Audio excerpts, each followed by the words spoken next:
the agenda? Unless you want to say it. I'm totally fine. Okay, seeing none, we are open for public comment. Do we have any public oh, sorry, Excuse Joe. me, Joe, I just might have heard that we had no volume. It was all static. Oh, okay. Okay, just as a heads Well, up. someone videotaped the whole thing anyways, so No, I got it. we've, Okay, we've sorry, I just wanted to let everybody Grab the know. video. No It's sound. good now. Sorry, guys.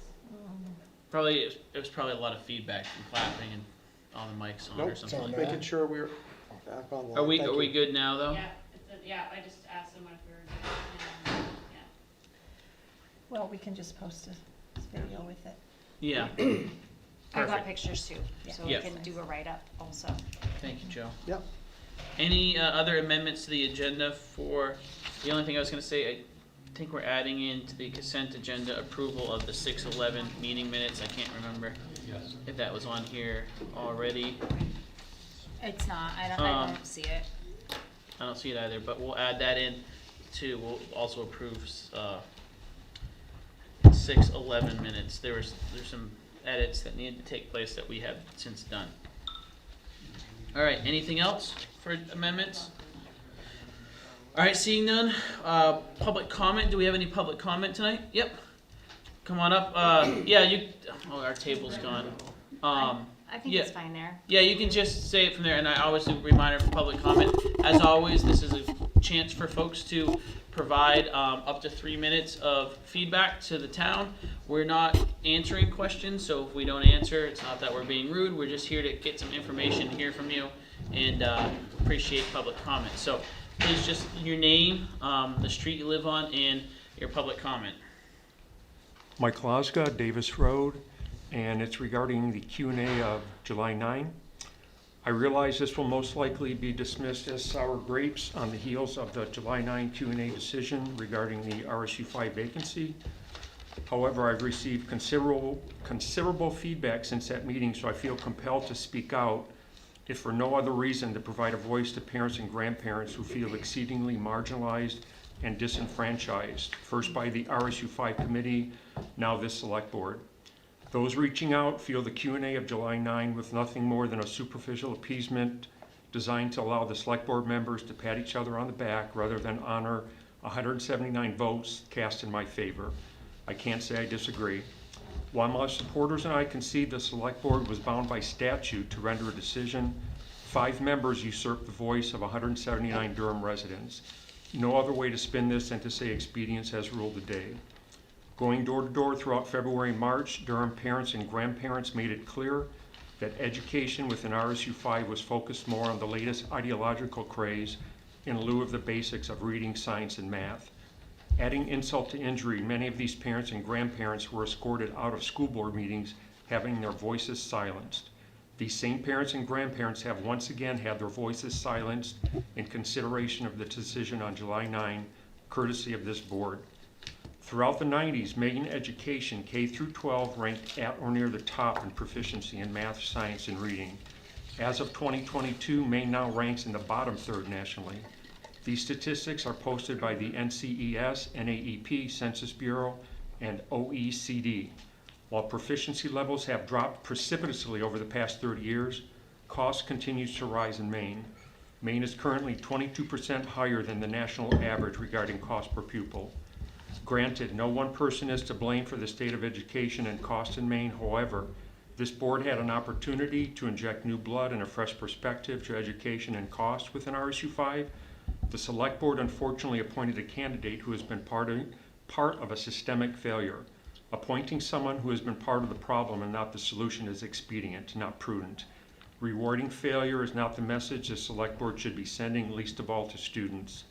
My one hope and prayer is that I gave a voice to the parents and grandparents within our community. Hopefully that voice will resonate with at least one board member. Thank you for the public comment. Any additional public comment?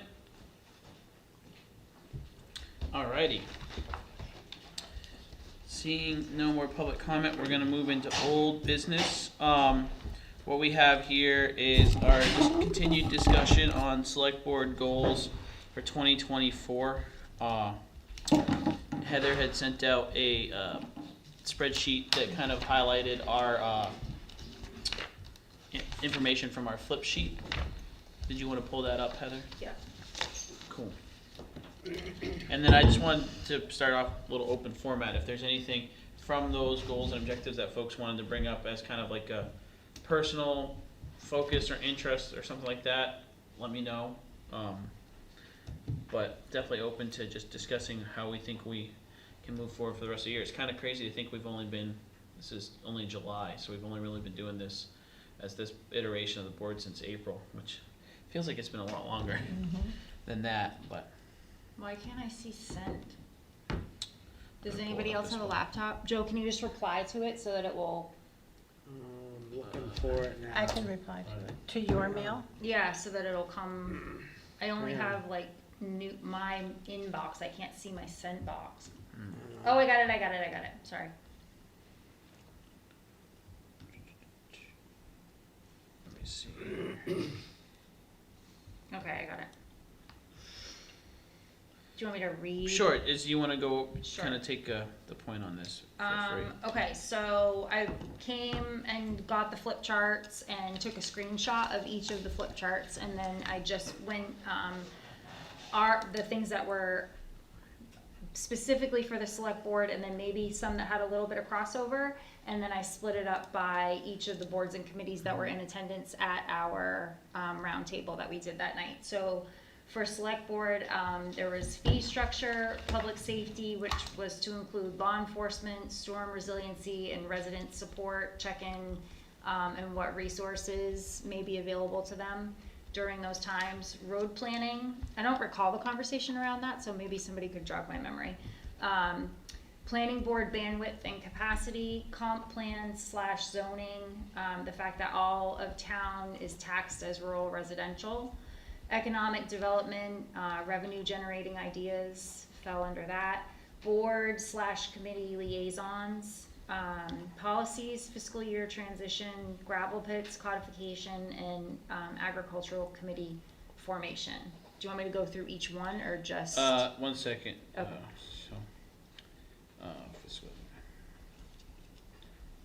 Because there's some of these things on here we've obviously made some progress on. So yeah, we can start. Rather than going right from the top, well, ironically we can't here. I just wanted to go through and talk a little bit about the things that we have listed that we've already made some movement on.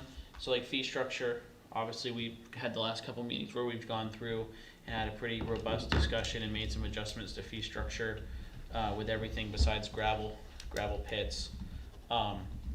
Public safety is one I want us to talk about a little bit here right off the bat. Well, thank you to those who were involved with getting the sheriff here. I think that was really great presentation and answered a lot of questions. I think that it was eye-opening to many of us that how few sheriff's deputies there are patrolling at any given time and some of the challenges associated with that. And so I know that we kind of discussed info. Sorry, I feel like I keep saying to my back to you, Deb. I know that we kind of discussed this about how we want to proceed, and I'm open to hearing how folks think we want to proceed. You know, judging by the public comment and feedback, seems like there's a lot of interest, a lot of people being vocal on this issue, and I think that what we had decided was that it might be best to have this go up for a vote in November, because it will likely be a large turnout because it was a presidential election, and that's always better than the smaller turnout we have. Just to ask if folks want us to proceed further down this, just to get that public input, and I want to know how folks felt about that process, and we can highlight that. And then the other thing too is if we are going to proceed in any direction that could include actually doing something rather than just taking it off the table, I think it would be good for us as a board to create a bullet pointed sheet of some of the highlights of what was talked about in our last meeting, because there's a lot of questions that I know were answered there, but to ask folks to watch a 3-hour meeting is a lot. So either way, what do people think about the best way to proceed on the public safety and on the sheriff's issue? And Josh, you want to start off? Sure. So I do think that having sort of a non-binding resolution, whatever you wanna call it, November is the way to go. Mhm. But I also think before that, we should have, some type of public meeting where the sheriff is invited, where the chief is invited, and the public can ask questions. Because I think, the meeting we had, based on comments I've received and seen, I wonder how much people have watched or read things, or understood. So I think we need to, before November, sort of let people ask questions. Yeah. And, cause, you know, I keep talking and I keep going back and forth, you know, depending on which side the person is talking to me is on. Yeah. So, I mean, I see it both ways, and so I think we need to get some more public education before November, but I think that's the way to do it. I like that you said have a hearing or have a meeting with the chief prior to November, because what was I was challenging to wrap my head around is what does the question say in November? Do you want us to continue to pursue law enforcement for the town? And there's a lot of questions of like, well, what's that cost? So we're probably not gonna put, do you want us to continue to pursue law enforcement in the town with a rough estimate of this much per year? We're probably not gonna put that on the vote, but at the same time, I wanna make sure that we do put this up, because like you said, I'm very much torn on this issue. Like, I know that we could vote to put it onto the budget if we wanted. I don't know if today I would vote to put it on the budget, just based off of what I'm hearing and seeing. I don't know if that's where I think we need to move, but I know that this is a big topic to a lot of people. And like you said, a lot of folks, it's like, I understand what it's like watching a meeting. If you say, hey, all those questions we've seen you ask, you can just watch the 3-hour meeting and they're answered. This is a good chance, I think, so if we did something like that before, and then in November, very broad, like, do you want us to attain an estimate to budget for 2025? I mean, I think we need to put in the information that we have. So see, Okay. So let me go back. For me, right now, if I were asked, I would say yes, make it an item, at the town meeting. Mhm. Which way I would vote, I still don't know. If I could vote both ways, I don't know. As a poll or as a? No, a town meeting, but. I As a think poll question or as a? As a poll question in November. Okay, okay.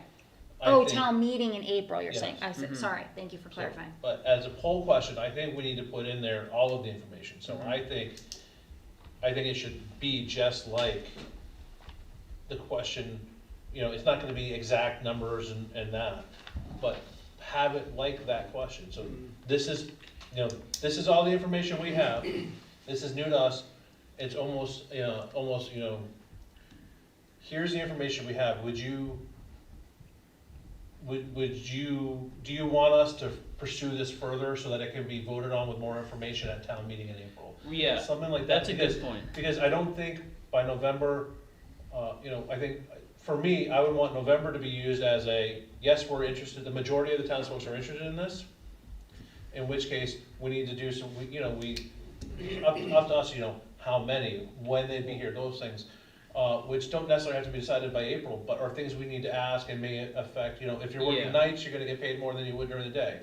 Well, So, some of the other things too there is like, if we are getting an indication from the town, yes, obviously we need to budget for the services, but then we also need to talk about like, we know that person will need an office space.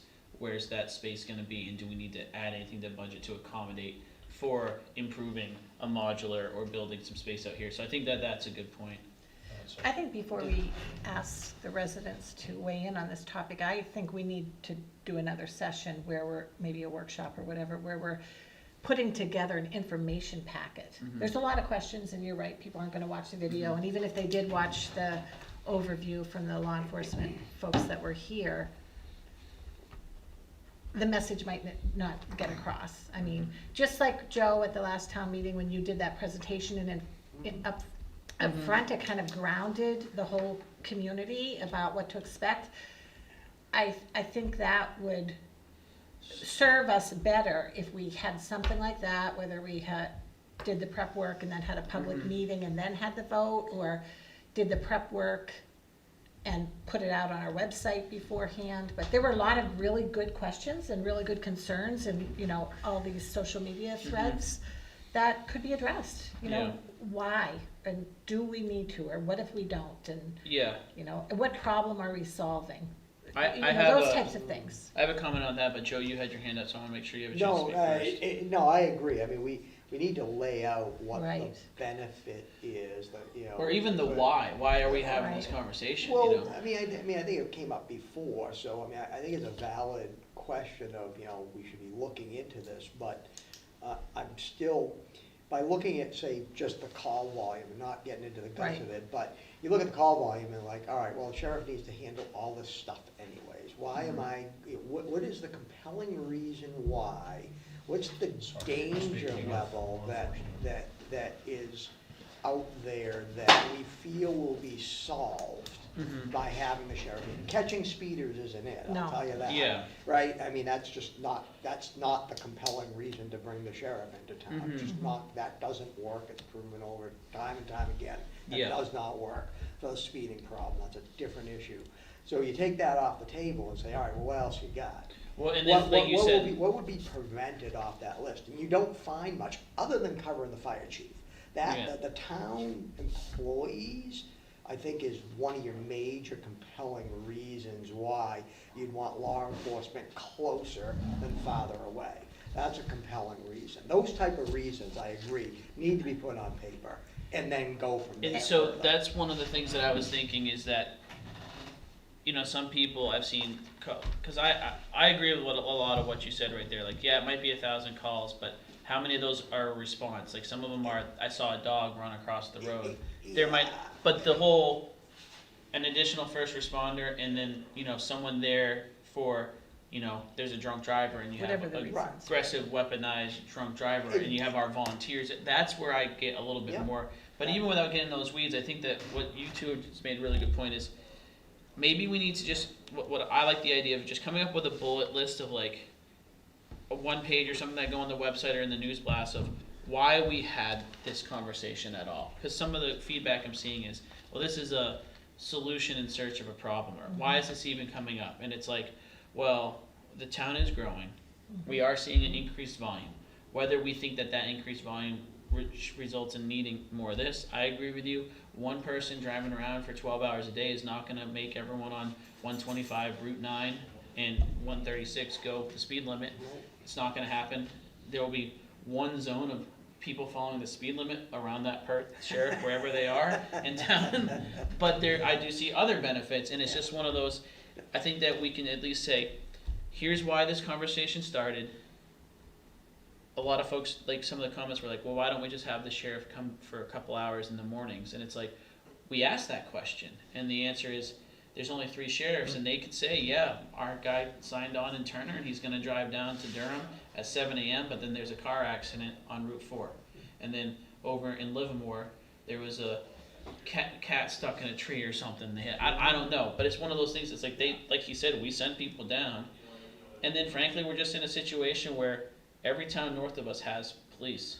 And so the idea, how often do they come through with all the other towns that have police coverage to get to us and then loop back? It's just, you know, so I think there's a lot there, but I think maybe the best bet would be for us to come up with an informational page. Here's why we're having the conversation. Here's why this isn't currently covered by what the sheriff provides us.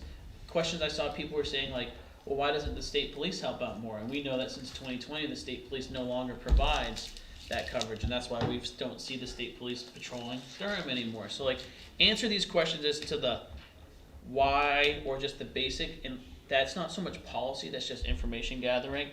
Yes, call volume's gone up 20%. State police no longer assists. There's only 3 sheriffs covering the whole county. This is how much 12 hours would cost. This is how much 24 hours would cost. Just the facts, like Jerry says, the facts and figures. Then the policy of, are we concerned with that call volume? Are we okay with the risk to our current first responders? Is something that people can suss out and discuss maybe at a public hearing with the fire or with the sheriff. So I'm kind of thinking that one piece of paper we can put out and then add in a public hearing for, it's called the chief, the sheriff, sorry, not chief, sheriff back, have a public hearing and then put something on the November? Or do you think that we need to have another workshop with the sheriff before? I don't think we need it with the sheriff, and I would be happy to volunteer to put together like a template of the information that I think is important for us to see in black and white. What would we be presenting to the community? And we might look at it and say, you know what, our vote collectively is don't do it or do it. You know, we might decide it, you know, it's not the way to go. Once Yeah. we actually see it and kind of talk it through, we haven't had really a collective discussion on what we heard from that session. So- Yeah. Heather? So I'm in agreement with everything that everyone is saying. I am recalling that if we wanted, I appreciate your I offer, don't know and if, I that, think. if you can do that though, but. Yeah. Oh, I'm not offering to do that. That I don't want to do that. But you, yes. But Yeah. what I was gonna say in conjunction with that is that I do remember them saying that they had people that were on staff that also helped with their PR, and so maybe they already have a type of. If Definitely. after we do our assessment of that, before we would put something out on the website or whatever, Yeah. to get their input as to what they have, because I mean, they have done research around this, right? And so they would know what information it is that they put before the public, going into this type of situation, Yeah. because this isn't the first time that they've done this. Yeah. So I think Well- that we should utilize them as a resource. Can I just say Yeah, one more go thing ahead. before I finish? The only thing that I wanna say in terms of the process of us doing this tonight is, and I'm completely fine just going down the thing, I didn't know if we wanted to like prioritize and then get into discussion about the ones that we find as the top priority. I know want- this one yeah, is one of our top priorities. I wanted to start off with this and Okay. then let this discussion determine how much else we can get to, because I think that this is the most pertinent one Okay. right now. And so I think that's a good point. After we get through this, we can kind of figure out what we want to talk about next, but this is just a big one. I'm fine if one person from the board just wants to engage with the sheriff's office and ask, what sort of PR material do you have when you're going about these questions, and or if we wanted to come up with questions that we have. I feel confident that most of the questions I have, they answered at our meeting. It's just a matter of putting them on the table, so I don't necessarily have additional questions. But I do think that we can just distill that information down into a more digestible format Right. for other people ahead of the sheriff's meeting, because asking people to come to a special meeting on a Wednesday night at the Eureka or whatever, it takes up their time. So if we have that short list, some people might say, oh, all my questions are answered right there, I don't need to go to the meeting or whatever. So I don't know. Yeah, I mean, like, rewatch, I would envision rewatch the video, what are the key messages and the key takeaways? Go look at some of the social media comments and put them, categorize them into concerns, and then just address that, put it in some package, whether it's one sheet with 5 bullets or a few PowerPoint slides. And then our team review that together and then determine where to go next, including getting some information from the sheriff's office. I know Sure, that they probably one- have some good stuff. One thing that, like, if we were reaching out to them, that, like, I would have as probably my only question coming out of that meeting that we had with them is that we did ask the question of, do you think that we're at the point where this needs to happen right now? And they said that we were kind of like on the cusp, Proactive, right? yeah. And we were being proactive about it. And I don't have a point of reference to be able to gauge how far away from now being less proactive and being more reactionary. Like, I don't know how close to that line we are and how that's determined. Is it based on call volume? Is it based on, you know, I don't know. So that's one thing that I would be interested to know, what the difference between Yeah. being considered proactive and you're late, you need Right. to get going. Yeah, and to that point, like he said, you're proactive until there's a situation, and he said, you know, not to be morbid, but unfortunately it usually is with a firefighter or a first responder, you know, and then it's like, oh, you know, you look back and it's like if someone gets shot next year first responding to a injury because it was a domestic assault, and then we look back and go, man, we said no the year before, we could have had someone there helping in that moment. That's a question to be had, you know. Now, whether that incident happens when there would be coverage or wouldn't be coverage is a whole different thing if we only have 12 hours, but So what I'm let's putting come- on the list is informational page as action steps, informational page, public hearing, straw poll. Yeah. Is that It's, sound reasonable? I think what we need to do now is determine who's gonna distill that information, create the informational page, and then we need to get information from the sheriff on whether they have additional information to add to our info page, and then schedule a time for them to come to a public meeting, cause they did say that they were open to public meetings, so. I think we should review whatever we put together at a select board meeting before Okay. we do anything else. Make sure we all understand it well. Yeah. That could be done, I'm just thinking about the turnaround time of when we would want, to work backwards. If we're gonna ask someone to vote on this November 7th, we're gonna wanna make sure that they have time. We're gonna, at the absolute latest, sometime in October, would need to be that public hearing with the sheriff's department. So if it's not like an official, well, how long do we need to get the ballot? Yeah, I was gonna Sorry, say- I was forget it's a gonna ask big the same ballot, yeah. question. So it would go in conjunction with absentee ballots, absentee voting starts October 5th. So this would need to happen. When would you So need? At least 45 days before November 5th, you'd wanna have that straw poll. October, so that'd be late September, which means that we'd have to have the chief or the sheriff in early September for, to get those questions answered if we wanna put it. Or we can just plan on putting it on the ballot and plan accordingly for that having them vote to whether, town vote to whether they wanna pursue it or not. We can plan on doing that, make sure you have the information, but even if the hearing with the town hearing with the sheriff isn't until after that September deadline, it doesn't really matter if we're not gonna, I doubt that we're gonna have the town hearing and then say, we're not gonna bother putting anything on the ballot. I think that we kind of are of the mindset, if I'm speaking out of line here, let me know, of the mindset that this question is gonna go on the ballot. You follow what I'm saying? And so we don't necessarily need to meet with the sheriff first, then get the language together to put on the ballot.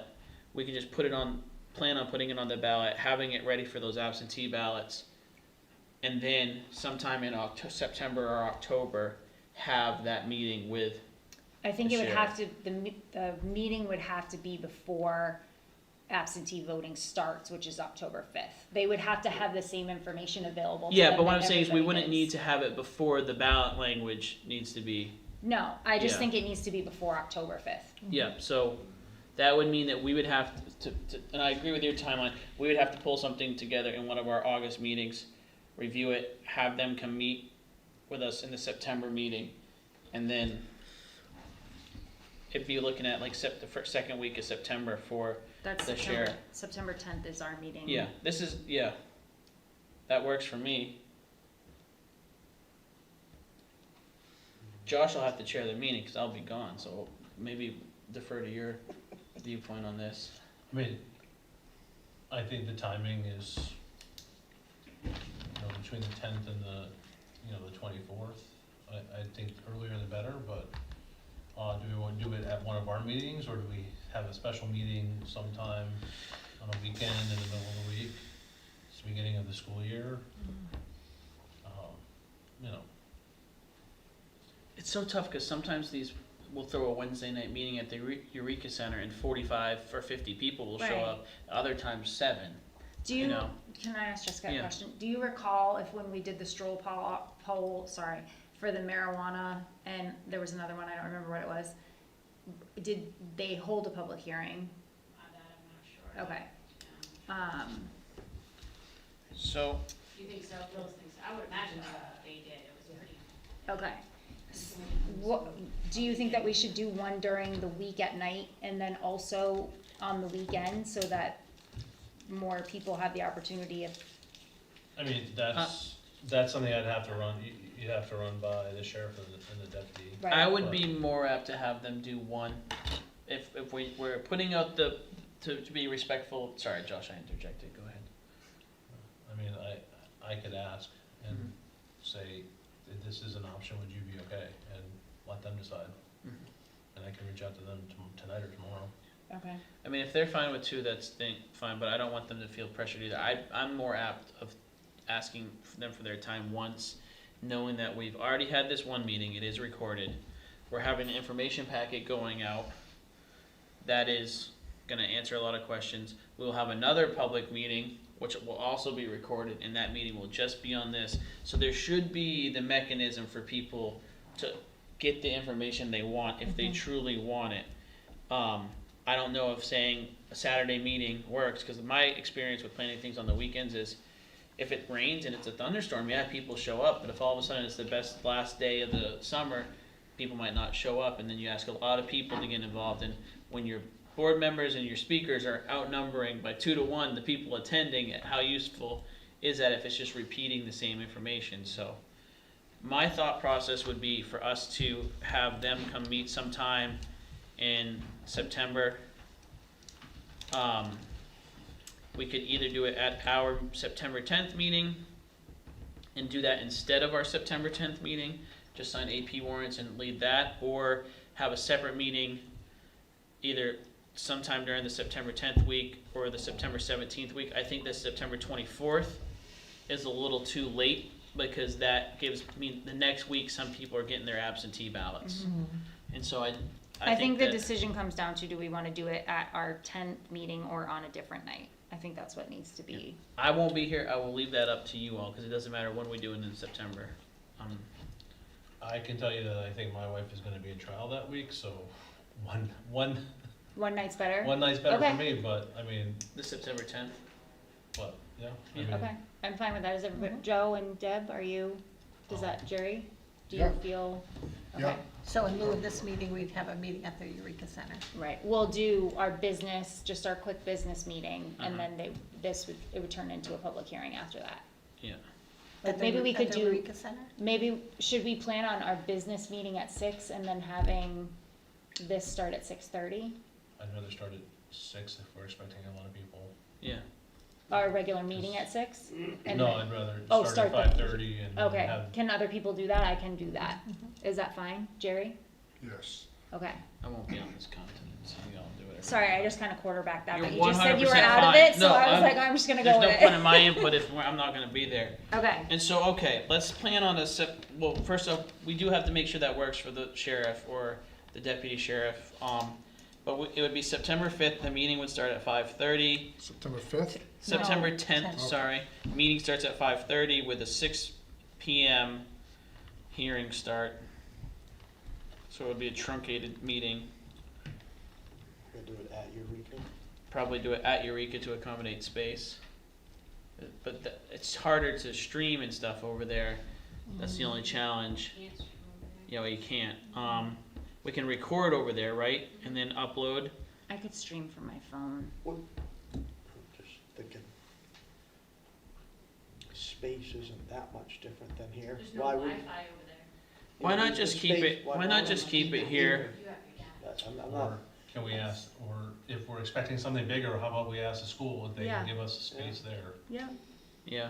Because it's the beginning of the year and they probably don't have too much going on, yeah, we just, is the second week even of if you use the school. cafeteria, Yeah. Yeah, That's a lot better space. yeah. and there's Wi-Fi and parking and Yeah. we're not in their way. and- Yeah, because my concern about doing it Yeah, here there is a was if parking there's limitation. 50 people who show up and all of a sudden there's a fire Yeah. and they're trying to, yeah, Heather? So, this is a question, I'm not trying to quarterback. I think we would be able to gauge if we were going to have a lot of people, if we put out as soon as we get the yes from the sheriff that they can attend that, we could make a Facebook invite, the way that they did for the horticulture, the Maine 207 horticulture Yeah. thing.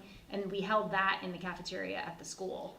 And you put that out as soon as we know that it's happening, and then we get a sense of how many people are gonna actually come. At least one of them will be there on September 10th. Okay. Oh, okay, I just great. confirmed. Perfect. All Okay. right, so let's go with September 10th. What's the official process for inquiring for the school? So it's through RSU5 community programs, you have to submit an application for facility use. Let's just plan on using that. Let's plan on the biggest space, and if we have too much space, that's better. I'm happy to do If that. you can do I that, know how so- to do it. Phyllis, the backup could also, Phyllis just said mention the MS Oh, Mhm. AMVets is a good idea too. Yeah. Yeah, that's true. AMVets is a good idea. Why don't you start with RSU 5? Okay. Jessica, does the town have the ability to do a Facebook invite from the town Facebook page? It's okay if you don't know. Yeah, we have to ask him that. Okay. We can- Are people okay with that? Yeah. Okay. I want participation here Yeah. because but just if you're judging the social media comments on it, people have a lot of thoughts and questions, and I think we're doing a really good job of trying to answer all those, whether that's getting communicated to them or not. It's a totally different thing. So I want people to attend it. So if we have to send out passenger pigeons to get people to show up or signal fires, I'm fine with that. So we'll start Yeah. with the school Jessica? and then we'll go to AMVET as the backup. Can I give Yeah. you guys a little bit of information? So, one of our residents is a Freeport officer, and, Yeah. I was helping him with counter, and he mentioned to me that he could give us some data on, calls that they've responded to in Durham, and, I think he gave me 3 or 4 years of data. Yeah, So- that would be good to And grab he as well. also Yeah. is willing to come if we invite him to, Because I know there has been times where like the fire departments had drunk drivers and car accidents in Freeport or Lisbon's come over to just do a little bit of coverage there for safety. And I just sent a message to Chief McGee, and so we can coordinate and get all that information. Okay, so I'm putting down that I'm gonna secure the meeting space and Deb, you're gonna work on the informational page. I Okay. can help with that too. And 'cause you've I already have done some your notes on it, to-do? too. Notices have gone, and they did say at least one of them will be here. Okay. Heather to secure meeting space. So your suggestion is that after we get the bullet points together as a board, we have at a meeting a discussion about that and get it out. So let's plan for that for the one of the August meetings, not the 13th, but the meeting after the 13th.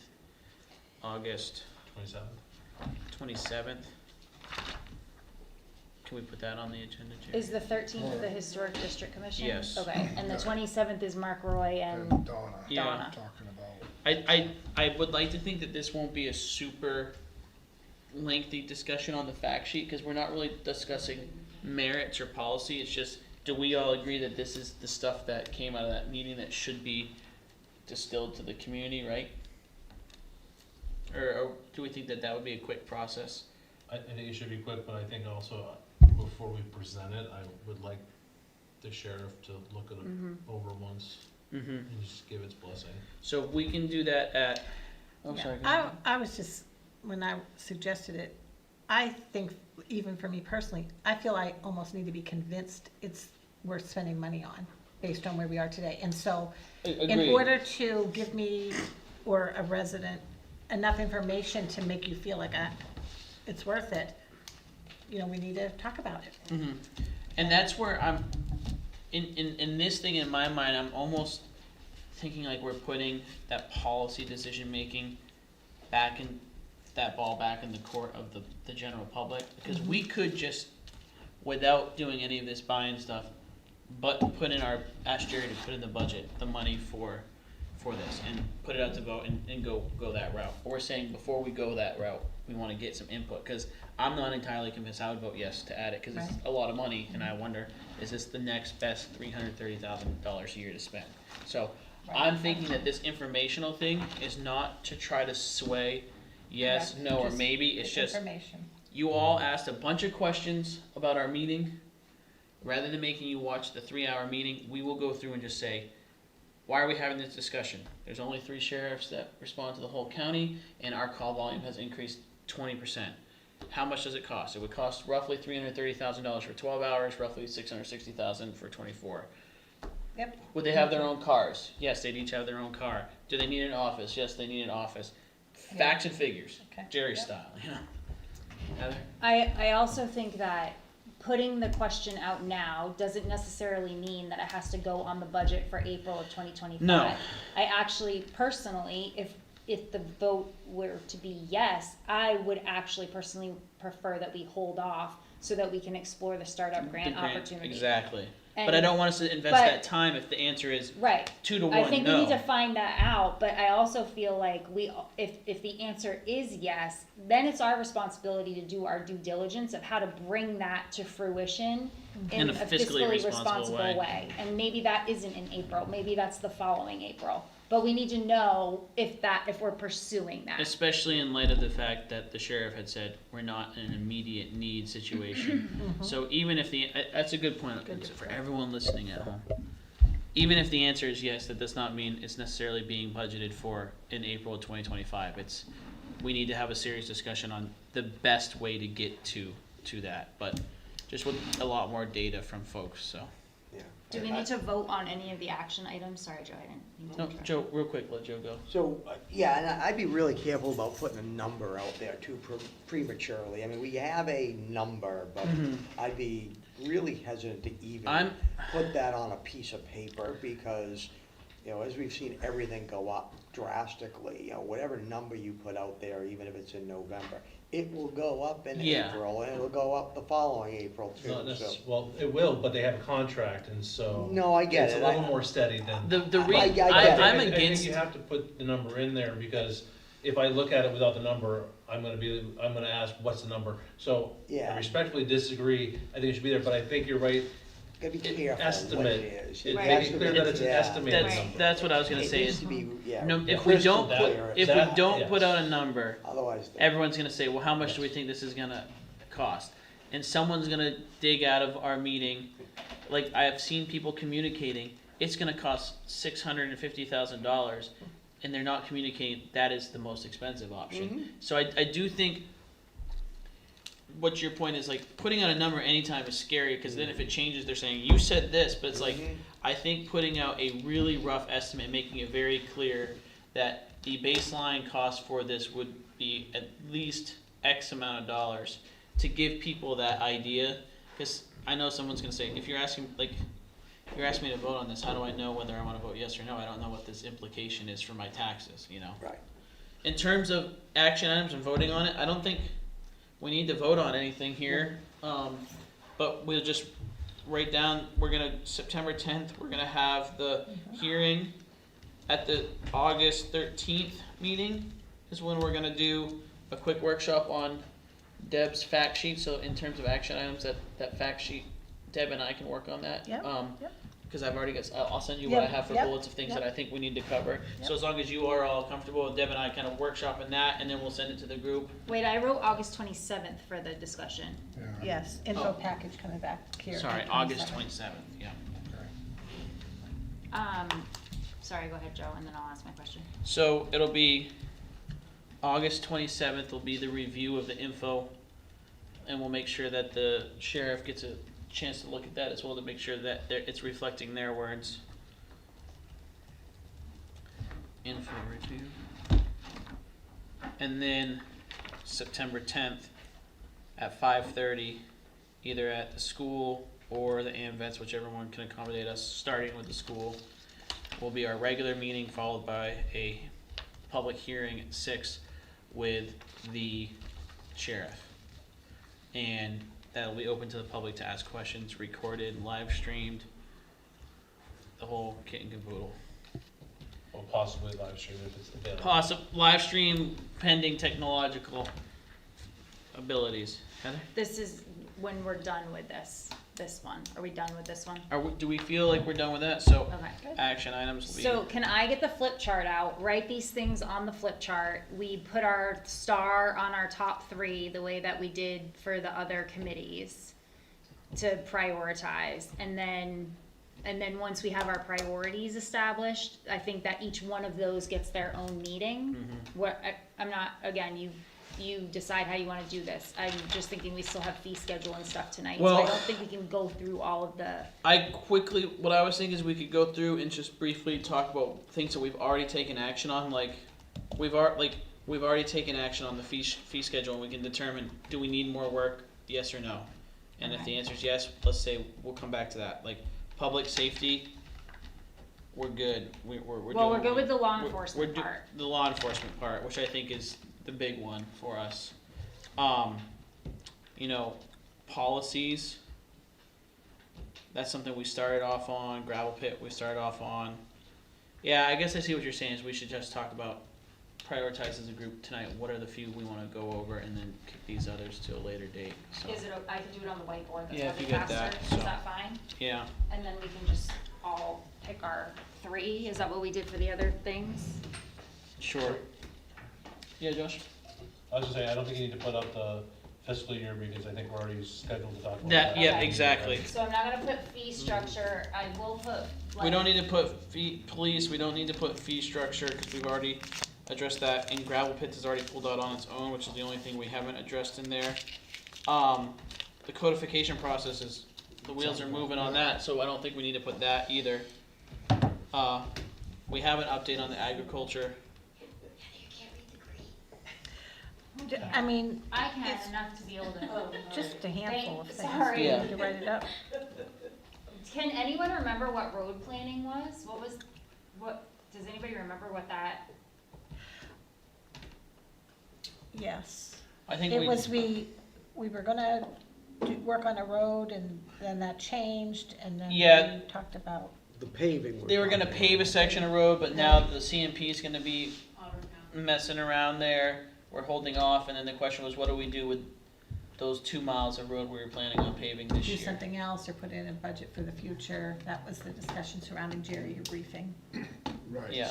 So now we've moved that to the Cedar Pond Road is actually. Okay, cool, we're done with that then. So, yeah, so I don't know what. Take that right off there. Hey, I like checking things off. We did a great job, team. The, I don't know why we would have been micromanaging that anyway, that seems like that's not our. So, Calvin has his list of roads and he does have a paving Yeah. plan, but he doesn't get too far ahead of himself with a paving plan because what happens is people will see that their road's getting paved in 2026. Unbeknownst to them, a CMP project comes in and now it's not getting paid, Yeah, but no, you told them what the that's when heck? it's gonna get done. So you have to be really careful with those sort of things. So he has his list. It's a pretty comprehensive list of when they're in order, but, it's really, and pricing and all that really comes into play when you're determining what you're going to be paving, so we kind of do have a paving plan that's in existence. Now, keep in mind, we got 40 miles of road, and we're only paving 2 miles, so that's a 20-year rotation, so We that's don't use not. 20-year pavement, do we? We don't, we don't, so that's not sustainable, shingles. so but we're doing the best we can. I think that I was what, digress. I think that that's what the discussion was, is Calvin and Jerry had both mentioned that we're paving at a rate much slower than we're having for attrition. And so, Okay, so what I have up here, based off of what we've taken out, are, public safety, storm resiliency, policies, planning board bandwidth, comp plan / zoning, economic development, and board / committee liaisons. Does anyone feel that I missed any or need one added up here for the board to consider? no, that looks good to me. Jerry? No, everything looks good to me. It's where you go with it is where I might have some concern. Yeah, so in terms of what we want to prioritize, we can do the little, everyone put a X next to their top 3, and then we'll count the X's, and that's where we'll start. So, Heather, you can go first. Or- Okay, You don't have to explain why, just put yeah. the X and then we'll, I'm gonna go with, of course, we have a marker that's invisible. I do? I can see it. How come you guys can't see it? I'll go to blue. Economic development, And I'll let you go next, Deb. public safety storms, and boy, Can only pick 3. these are a tie for me, but I'm gonna go with this one in the short term, cause I know that that's a long term. Deb, feel free. Okay, on economic development. I think comp plan and zoning and public safety. Joe, I'll let you go next. Can you see him from there? Public safety, policies, planning board bandwidth, comp plan zoning, economic development, board committee liaisons. I think this is a discussion more than it is a goal, but. Yeah. we can do that.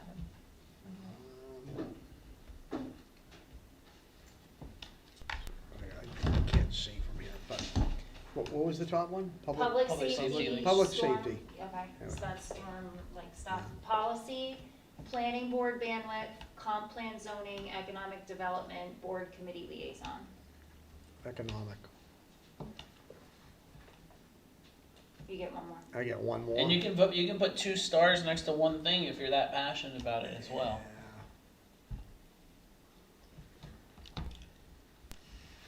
What was that? What's the second one from the bottom there? From the bottom, that's economic development.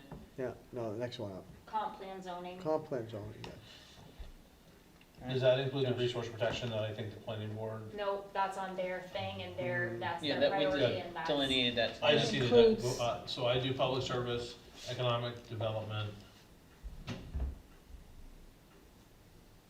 Shoot, I was gonna say it. I'll even it out and say policies. Cause I agree with you that those two were Yeah. like 3A and 3B. Yeah, for me, We can do it planning board bandwidth, or planning bandwidth is Mhm. my thing. Mhm. And then, I'd say economic development, and then the public safety. The challenge with that is that we did not get selected for the resiliency grant that the Conservation Commission was going for, so. Either way, cool, okay, so it looks like, So that's two Two. different things to me though. What they were going for was resiliency in terms of like flooding and that type of stuff. To me, this is more like, okay. how do we check on vulnerable? Oh, then move my vote to policies, Away from here? yeah. Okay. Except, it maybe it look bad. How do we check on vulnerable people? No, And I'm like, it's- move mine out of there. Yeah. That's not what I mean. It's okay. Okay, so this one has the most. Can I also say that the public safety thing is something we should bring up with the sheriff? Yeah, Mhm. this one Is- he can give us is advice on that. 2. Mm. Policy Yeah, is I hope. 3. This is 4, which I mean, honestly, I think this is working out, because this turns into like this isn't a quick. That's a long term. Yeah, Mhm. this is, so this is, and then I'm excited about this because I feel like this and this are discussions. Mhm. I feel like Yeah. those two things can be dealt with discussion, while these things are more like, Mhm. we need some robust So, structure just- around. yeah. Thank you for drawing all these up. This is really helpful. I'm Can gonna you take a type- photo of it? I'll or take type a it or photo, but I'm something? also gonna add it to our sheet. So if we wanna start economic development, that is I'm not a useful resource there. I do not know how to develop the economy of a municipality. Did anybody see But I think that what we're seeing here, obviously in town, is we have very limited business in terms of like retail business. We have, some daycare providers, we have some garages and stuff like that, but with that lack of business and everything, we don't really have a lot going on in terms of generating income for cost, and we're a growing community. I don't know what the answer is, I know we wanna stay rural, we do have over 4,000 people. I look at a lot of other towns that have 4,000 people and they've got, grocery stores and stuff like that. We don't necessarily need that because we're so close to other towns, but we have a lot of road traffic, we have 3 state roads going through. I don't know what the answer is. Isn't that Josh, what real GBCOG is for? I mean, they have to have somebody who can come in and help us, right? Yeah. And talk to us. Yeah. And part of that I know is that some of that might come out of this downtown envisioning, because it could open up some DOT grants and start talking about like what the vision is for the town. But like, I don't know what to do here, and like you're saying, Josh, maybe it's get some people who can help with that to come in and talk with us. Heather, your hand was up. So I'm just gonna go back to what I had said before, where my thing, why I wanted this to be an agenda item, is because I wanted us to be able to identify what our goals were. And then I think each one of those goals, maybe based on priority or whatever, gets its own agenda. And then we figure out what our action step is gonna be on that item at that meeting. Yeah. I definitely have ideas around economic development and public safety and how we should maybe like get that ball rolling, but I don't know that that's the discussion for tonight. I think Okay. that those things I think get that's fair. an agenda. I think that's fair, but to understand the lift or the process, I don't necessarily want us to get to the meeting where we're talking about economic development and then we're like, okay, so what do we gotta do? You know, I think that if you have some thoughts on whether it's or even you, Jerry, or anyone have some thoughts on who we should be inviting to that meeting when we're talking about economic development in the community, or maybe it is something we're just working on our own, or we do bring in GP Cog or somebody to have something to say, you know? So, What is your comp plan? I haven't. That's read what I it. was just gonna bring up. Yeah. It Go ahead, says go ahead. it says to create an economic development committee, yeah. which is where I was gonna start with, like how we did with that with the solid waste and whatever. And then that goes back to that next thing with the board liaison. I think we set up a board liaison that wants to go on those committees to make the conversation back and forth between the committee and the work that they're doing and what the select board is tasking them to do. But our comp plan does say to establish an economic development, Yeah. committee. And I think that that's a Well, good, we could get some experts then, right. people Yeah. with. I mean, look what happened with the steering committee. Look at the resume of those people that turned in, you know, that's like so exciting. So, but this brings us to our perennial question of like, do we craft the committee's bylaws and rules for them and then give that to them and task them with a discrete measurable Right. action Yes. and like, and so it sounds like if the planning board, if the comp plan says to have a economic development committee, I think that whatever, I don't know when we would put it on the agenda here, but when this goes on there, the first meeting will just be us developing the objectives of that committee and the details around that, so we're setting someone up for success. So for me, if we're talking about setting up a committee, ideally, we would be meeting with experts who would say, this is what you're looking for, this is what you need, here are some resumes of people I think you need to have represented on this committee. You know, I don't think it should all be, you know, marketers, business people, that, I think it needs to be a diverse group, but there might be specific professions that we wanna make sure are represented. And so, you know, like, Yeah. for example, a business professional, a business owner, so we can know what they're looking at, what, but A farm I also interest. think, because we've had the issue with solid waste, we've had the issue with other committees, we need to, with the help, hopefully, possibly, of these experts, come up with a scope and what they're going to do and time frame and what a reasonable time frame is. And so for me, I want someone to come in and say, this is what you need to look at, here are things you need to consider. Yeah. And then I would ask the question, well, if we wanna start a new board or committee, who should we be looking for, how many people, what time frame, what sort of things, how do we help them? Yeah. And so I think we just start with a meeting where someone comes in and talks to us. Jerry, do you think GP Cog has they must have some economic development wing, When we went to their little thing, annual thing, yeah. Standish, they had mentioned that they were gonna be reaching out to towns and asking, you know, how can we help you? Mm-hmm. So that, I think, is the opportunity right there to say, yeah, we need some economic development, AKA revenue development help. So could you come in and guide us? And in how so we do that? just a process question, is that something that you want to come from one of us board members to GP No, Cog, or you can? I'm talking to the Yeah. director on Thursday anyway. Yeah. Tell them to help us make a bunch of money and have awesome businesses.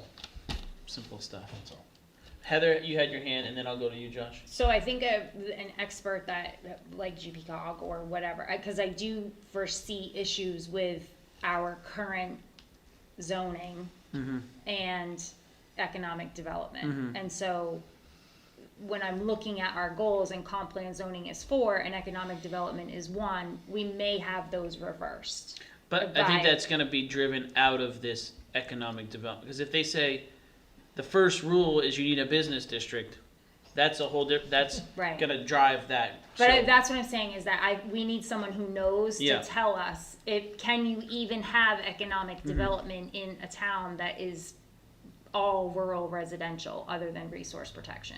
Yeah, we'll get some answers there. Josh, you, I think we should also, I mean, Lisbon, Lewiston, Auburn, all have economic, I'm assuming Freeport and Topsom do as well. And those are all communities that border us, and I think, you know, maybe a little bit with Lisbon, you know, but the other communities are much larger and are probably looking at development in a different scale than what we are, so I think working with them and getting them involved wouldn't be a bad idea either. So I think we need to use our partners. yeah, I think this is the community collaboration component, you know. And it's just, the one challenge we have is we're like a small fish in a pond of big fish, because it's like our borders are Auburn, Lisbon, Freeport. There's Brunswick. There's a lot more going on, but we can learn. I do agree that at some point in the process, we have to talk about zoning. Yeah. So I think that's maybe not right at the beginning, but something we have to keep. I mean, this comp plan / zoning being number 4 might become part of that economic development. And rather than saying, oh, it's switching, it's just, it might say like, to lay the framework for economic development, you have to create incentives, an incentive through a business, whatever. So, sounds like what our goals here, go ahead. I was gonna say, what I'm putting down for an action item is that Jerry's gonna contact GPCOG under, Thursday, yeah. and then is there anything else in between when we're gonna get I say we'll GPCOG just, here? Jerry will wait to hear back from what you say, and if they say, yeah, we have someone who can come meet with you all, we can get them on a scheduled meeting for our summer's filling up already, but probably fall. This is not something we're solving between now and next Right. town meeting anyways. But we can get something on the meeting if they have the resource, and if they don't, then we'll have to have a meeting where we just figure out how to get those resources. Can we also ask them about potential, like a statement of work format, or do they have anything that they can give us as an example of another town that was in this situation, and this is the paperwork they started with, this is the checklist, or something that can help us like get off the ground with, you know? And if there what are we any want people to grants do. available to support communities in doing Yeah, I would hope that, research and the things that we, Okay. I'd hope that if they had an economic development wing, they would be able to help us Sure. with something like that, you know? They- Okay, I just wanna make like one comment. Go ahead, Jerry. It's good that you're starting to talk about this now, because in 2026, you're gonna have to start looking at updating your comp plan, because it's gonna be coming due. So a lot of this, of what you're talking about here, will be part of your comp plan. That's So a great you're out in point. front of it, so I'm glad that And I you're think starting a really nice thing about that is that if you look at other communities, sometimes they have people on these boards and committees that are addressing issues, and then those people are so in the weeds and knowledgeable that by the time that comp plan review comes along, those folks are rolling into the comp plan committee as well, because they're like, well, I've been working diligently on X, Y, and Z, I can help out there, so. And we will have to hire a consultant, and GPCOG, I believe, helped the town of They Durham did, last yeah. time, and did a pretty nice job, Yeah. from what I Yeah. understand, so. Yeah, it's a It's nice good to comp get this plan. ball rolling, you're getting out in front of it, it's good it's good. And we're using the money we spent on GP. Yeah. It's getting something better. Right. Yeah, exactly. And they So just, good work. they just put a regional prosperity plan in place at GPCOG starting in 2023 through 2028. They have a 5-year plan. They do have an economic development committee. I do feel like, They can help us. I hope we gotta tap them a little bit more, because I think that sometimes what happens is we're like the northern tip of their service area, and there's a lot of other communities that have a lot more complexity, and I sometimes think that it's easy to forget about little old Durham, so we gotta kind of be like, hey, be the squeaky wheel, you know, to tap into some of those resources, like what you said right there, Joe. Cool, so that's our economic development, public safety. So could someone clarify what they mean outside of just the law enforcement there? Because we have well, storm. so for me, when I put public safety on the list as a goal, for me, it was stemming from a lot of public comment around the storms that we had, not necessarily like what was physically taking place, but their inability to access resources or their inability to not feel vulnerable in those situations and have resources available to them. And so, when I'm using the word resiliency, yes, like the Conservation Commission was doing resiliency based on like, protecting certain areas of town from So, that type of if stuff. I can But this jump in, is I think more I know what you're about saying. Like, about people. you're saying like someone knows, how do I know that the warming station's open? How I know the cooling station's open? What happens if I can't get off my road? Those sorts of things. Right. Or Outside of or just people calling that are 911. elderly that don't have social media, Mm-hmm. and how are we making sure that, you know, they're taken care of? Mm-hmm. Okay, you had talked about the, Push push notification. Yeah. notifications. I don't remember what we had said about that. Yeah, I was looking for some Well- feedback. We should talk about that. Yeah, I think that that's the lowest hanging fruit right there. Is Push So- push notifications, you know, people have to sign up for those. Mhm. So I'm not sure how many, so this has been my thought process lately. I'm not sure how many people would actually sign up for these notifications. 3,500 people joined the Facebook page. So The all about. all things Durham. Yeah. And so like I think that there's a while I do agree not everyone is on social media, I think that we see that people from the age of 14 and 99 in the town are using social media. So that is an element there. Most people have a lot of people have some sort of smartphone. So I think we got to try to capture the largest population that we can and then focus on what those other groups need. Because I know in the past we had the TV channel, or I don't know if you can have broadcast on AM radio or whatever. But I think that push notification is the first step there. And we have 3 opportunities every year where the town is having something. We have our town meeting, we have the November election, we have the April election, and then we have, and we have, you know, notifications at the get and go, where you can say, sign up, get your neighbors, tell everybody. To me, You like it? I like I it. didn't, I gotta tell you, I didn't like the cost when I first talked about it, but raising this issue made me immediately go to that and think, you know, it's, Or just Probably. like when there was a head-on, I'm sorry, I interrupted you. There was the head-on accident and the road was closed, right? Like that is a perfect opportunity for people who are at work traveling home, and they're not gonna know that until they get there and the road is closed. Unless they're on All Things Durham Well, or. in that instance, like I am not checking.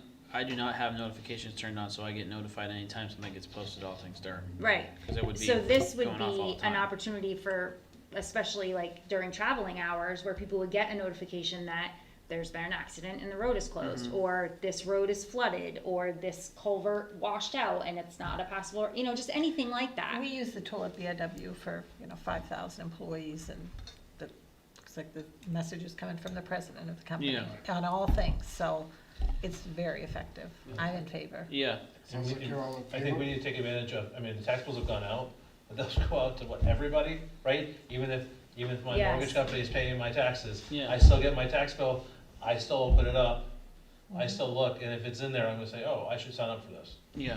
So. And if we like, you have That's a what I really was good just gonna point. say, QR code. But you also have a really good point, Josh, is that people show up for the November election, people show up for the April town meeting, we have the municipal election. I would be willing to sit at the November election at a table and say, ask me about push notifications. If I need to walk someone's Meemaw through signing up on her iPad or something like that, like this is important enough to me that if we have that set up, I can do that, you know. Okay, So should we should have a vote on the push notifications though, Okay. if we're gonna do this. 'Cause Can we do just do we- re-baseline on what it's gonna cost? That's what do we need to get that? well, so there'll be prorated this year, depending on what month we get in, but the yearly cost is $3,900. Mhm. And how would that be paid for this year without budgeting for it? We have some money left over in our software and Mhm. hardware line, so Lines up with that. it lines up Perfectly with that, lines and up for me. I think we can Yeah. swing it, especially this year, because it'd be such a, plus they want us so bad, they're gonna give us like 2 months free. Yeah. So it really wouldn't be all that expensive moving to December, but then, once January starts, we'll be into that Yeah. full year payment. But we can budget.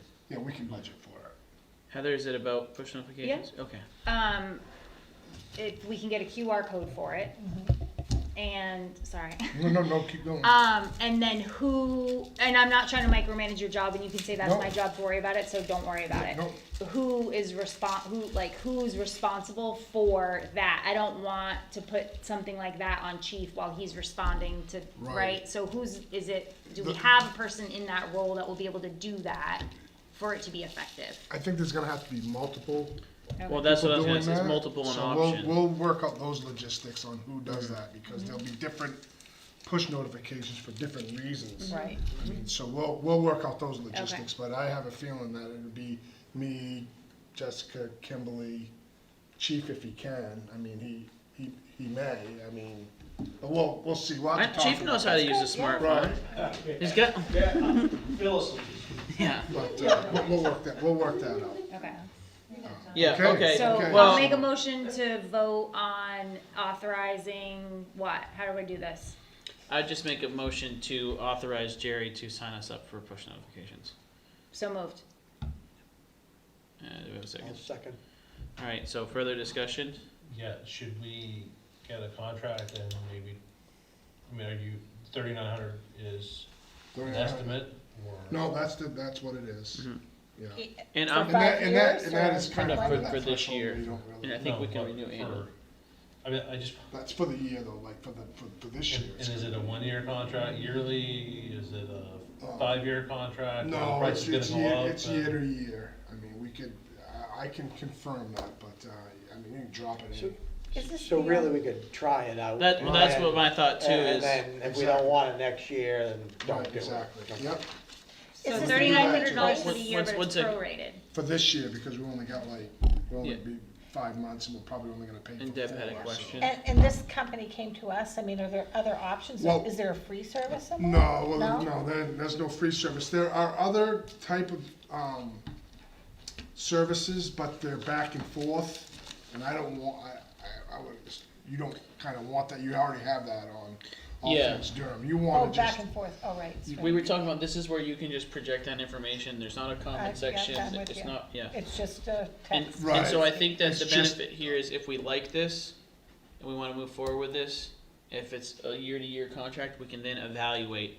We like this, do we wanna find a different vendor, do we wanna look at different option, or do we, Right. now that we've, tried it and we realize we like it, and so Right. it's kinda sounds like the best deal we can have for this first few months in my mind, so. And I would encourage us to use it, even if it's not an emergency, use it for Yeah. anything. Just to get it out there and get the people I used think to it's- seeing it.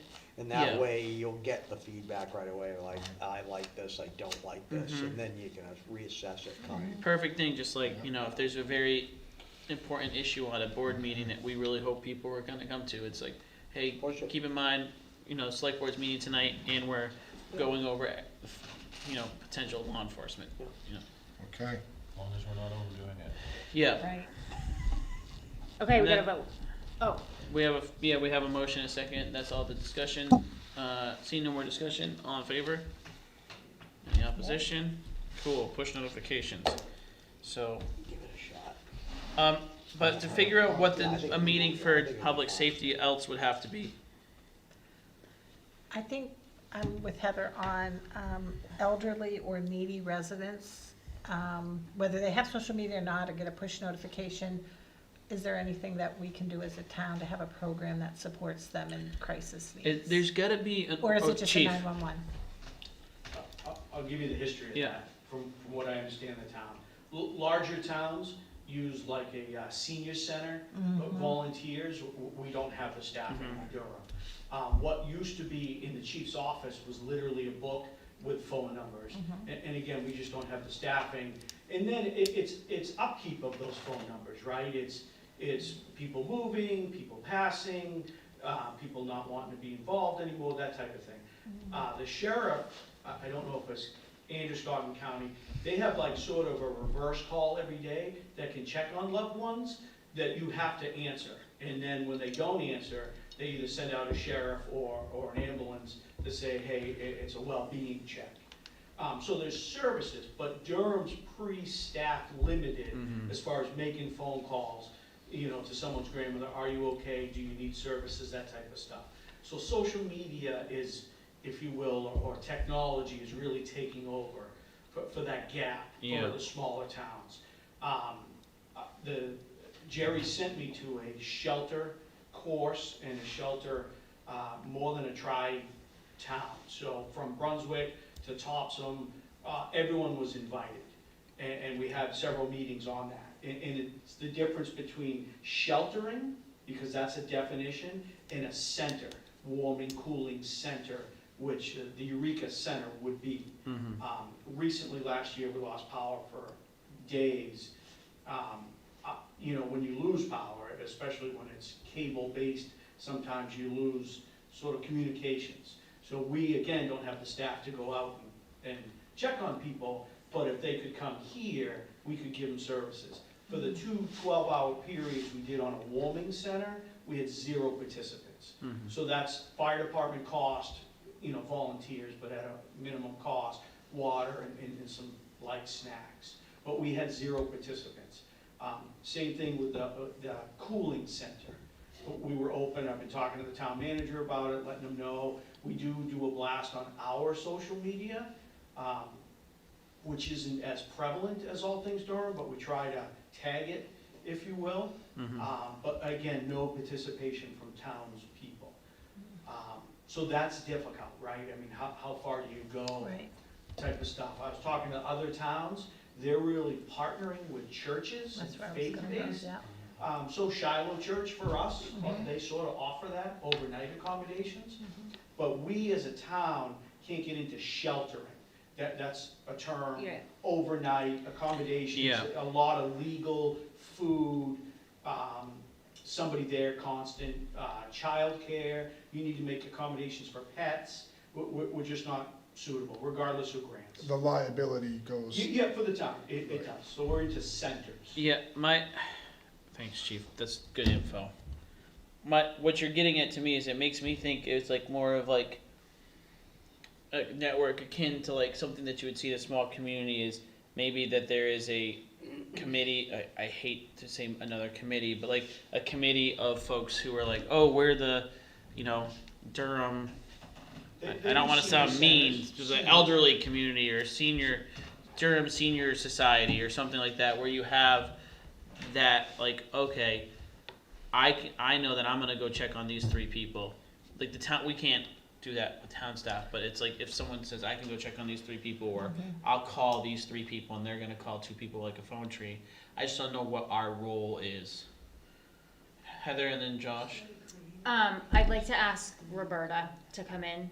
I know that she had started the idea.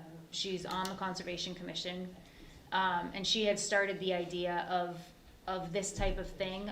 I mean, without saying another committee, but basically that's where I was gonna go with this, is a I think she does resiliency. some work or something in Yeah, that. a resiliency committee where I'm definitely not asking us to open a shelter or anything of that nature, but like when we have residents that have gone 5 days without a shower, and there are people who are willing, and they posted on All Things Durham, and maybe those are the people that want to be part of the committee that are willing to allow people to come to their house and Or- shower. I'm just saying. I see what you're saying. I Or think even we if you just don't a have program. the vehicle to transport yourself to the cooling station, but someone says, I'm gonna go over, I can give you a ride, I'll be there for an hour. Right. That could I be- know that Roberta had like started that. She definitely has some, So, Momentum. thank Yeah, you, that's the word I'm looking Josh? for.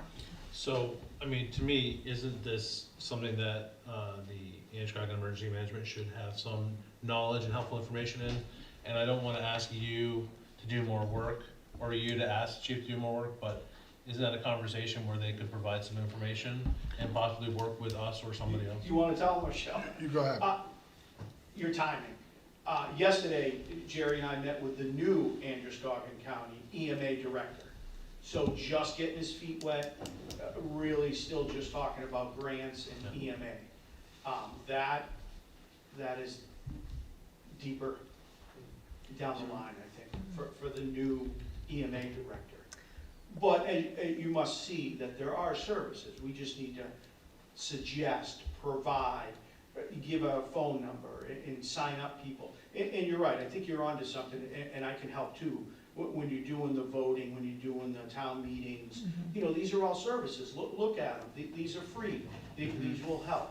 I a lot of times get phone calls from adult children about their parents.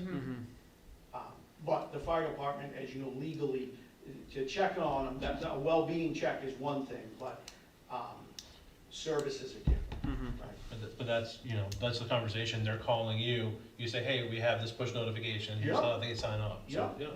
No, I think you're right. If that's provided, we can do that. Yeah, and I think, you know, if Antrim County can't, I think the state emergency management should be able to provide some information. Yeah. So, to get to the point where we're moving on next steps, sounds like, you know, like you were saying, Heather, we're gonna have to have a meeting about this. We're just having a rough outline discussion of what sort of things we need to have that meeting. What I'm thinking is, when we look at numbers 1, 2, 3, 4, 5, 6, we can just start putting these on agenda items starting at this point, October. And just making sure that leading up to the week that we just set someone up, Jerry, whatever you hear back from GPCOG, we can get someone on the schedule to come either late September, early October to talk econ development, and then kind of get that fallout of what that entails. And then at the following meeting, we can do public safety discussion, because this is not a year's worth of work, this is several years worth of work here. There's a lot here. I know that I've heard Jerry and Jess have both mentioned some towns will do, some select boards will do a meeting one week, and then their second meeting of the week is AP warrants and a workshop. And so if we're finding that we have this kind of work laid out for us, we could take that approach where we kind of have like a business meeting the second Tuesday of the month, and then the fourth Tuesday of the month is more of a working on some of these action items things. What do folks think about that sort of model? Because, I mean, I'm looking at, like, this is enough to keep us busy for a while. There's a lot there. Yeah, on top of fires that just pop up. Other things that are gonna come up that I'll talk about Yeah. during my board report. But either way, I think that we don't need to go too much further down the line here of like these extended discussions on each one of these, just to be thoughtful of time. But we just have this, and we need to start picking off when this is gonna be on our schedule.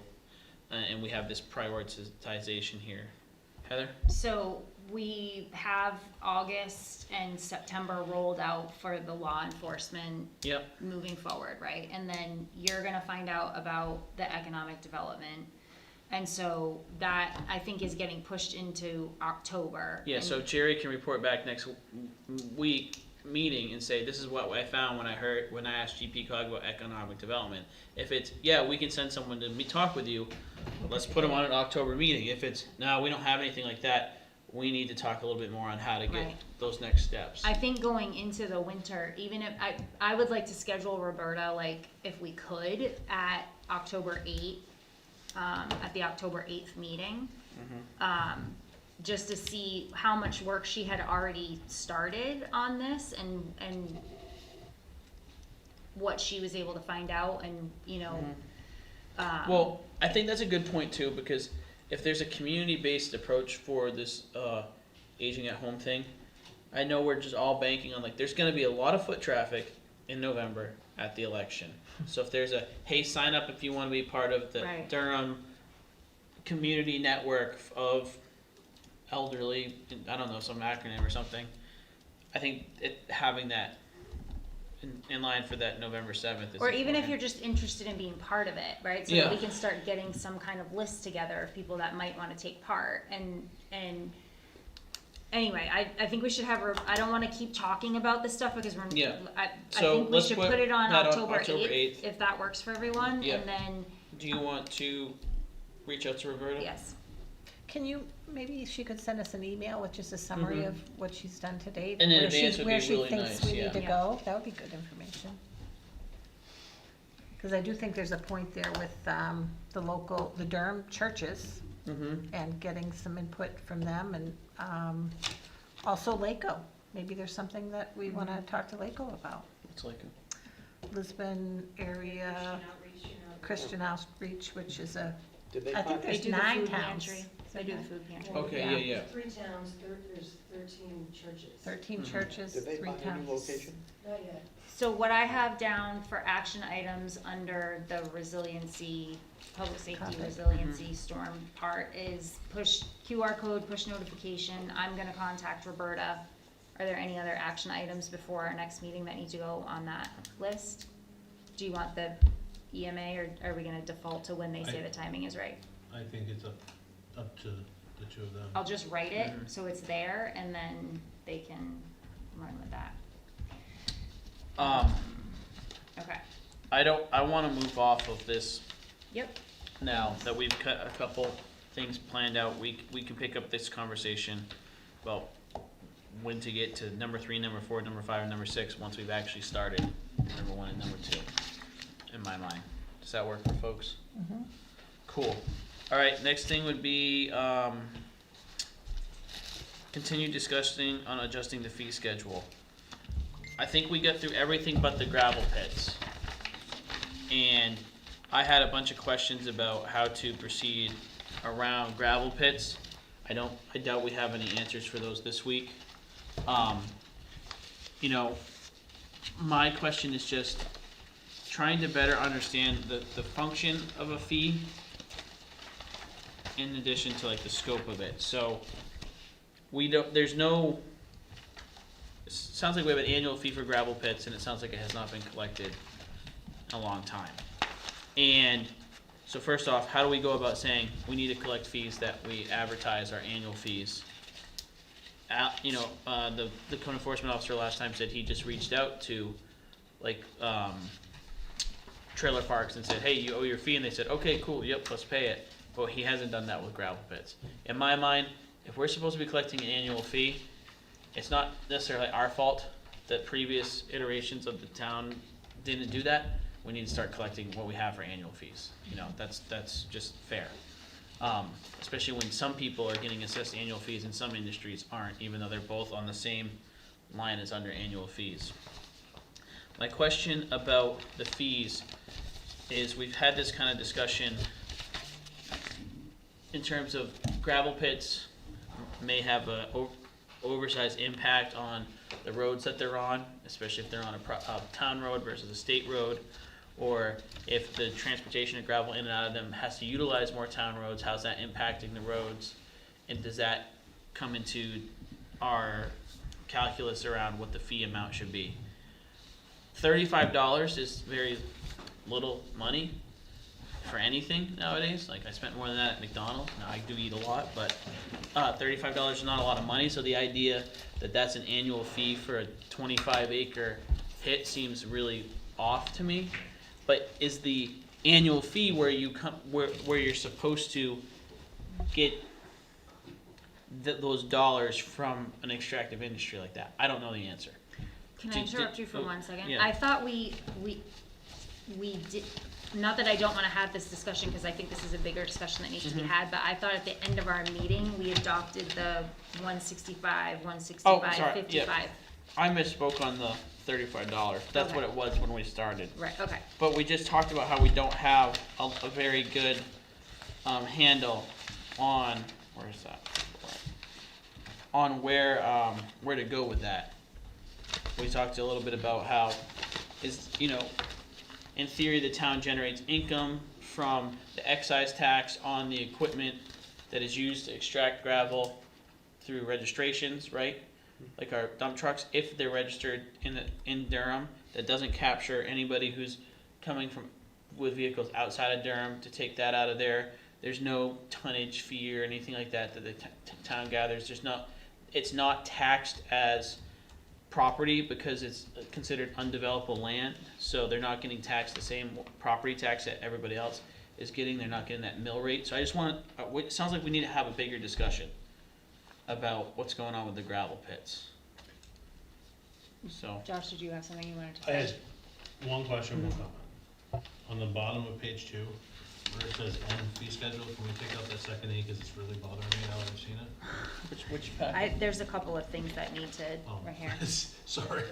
Can I piggyback that, or you wanna finish and then So I'll? he had, Josh had 2 points. So we, right here, fee schedule, there's next to you. So we said, that we were voting to approve the fee schedule based on the edits. I think it's really important for us to either, one, see it before that happens, or, I'm not really sure what the right process or mechanism is. I think we voted to do what we were talking about in terms of the edits that we had made, but then what came out of that, it is not necessarily what I think we voted on. And so I'm not sure how to remedy that situation. It's not big things, but like up at the top, it was initial administrative fee for the first permit. I've already talked to Alan about this, but we said permit/application, right? So the way that this edit reads is that it's only applying to permits and not to applications, and that's not Which is not what what we we- talked about.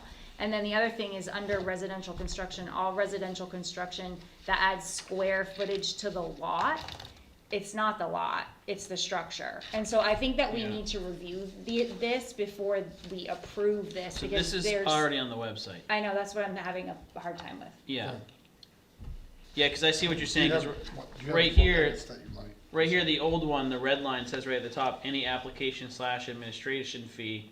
We set that, and like you said, but then it was written initial administration fee. So I don't know why there was some sort of change there.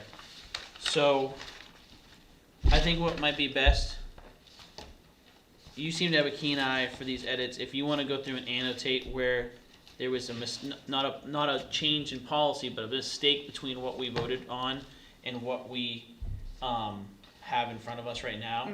If you can just annotate that or something, and then send it to the whole board, and then we can make sure that that goes to Jerry, and so Alan and everyone can get that squared away.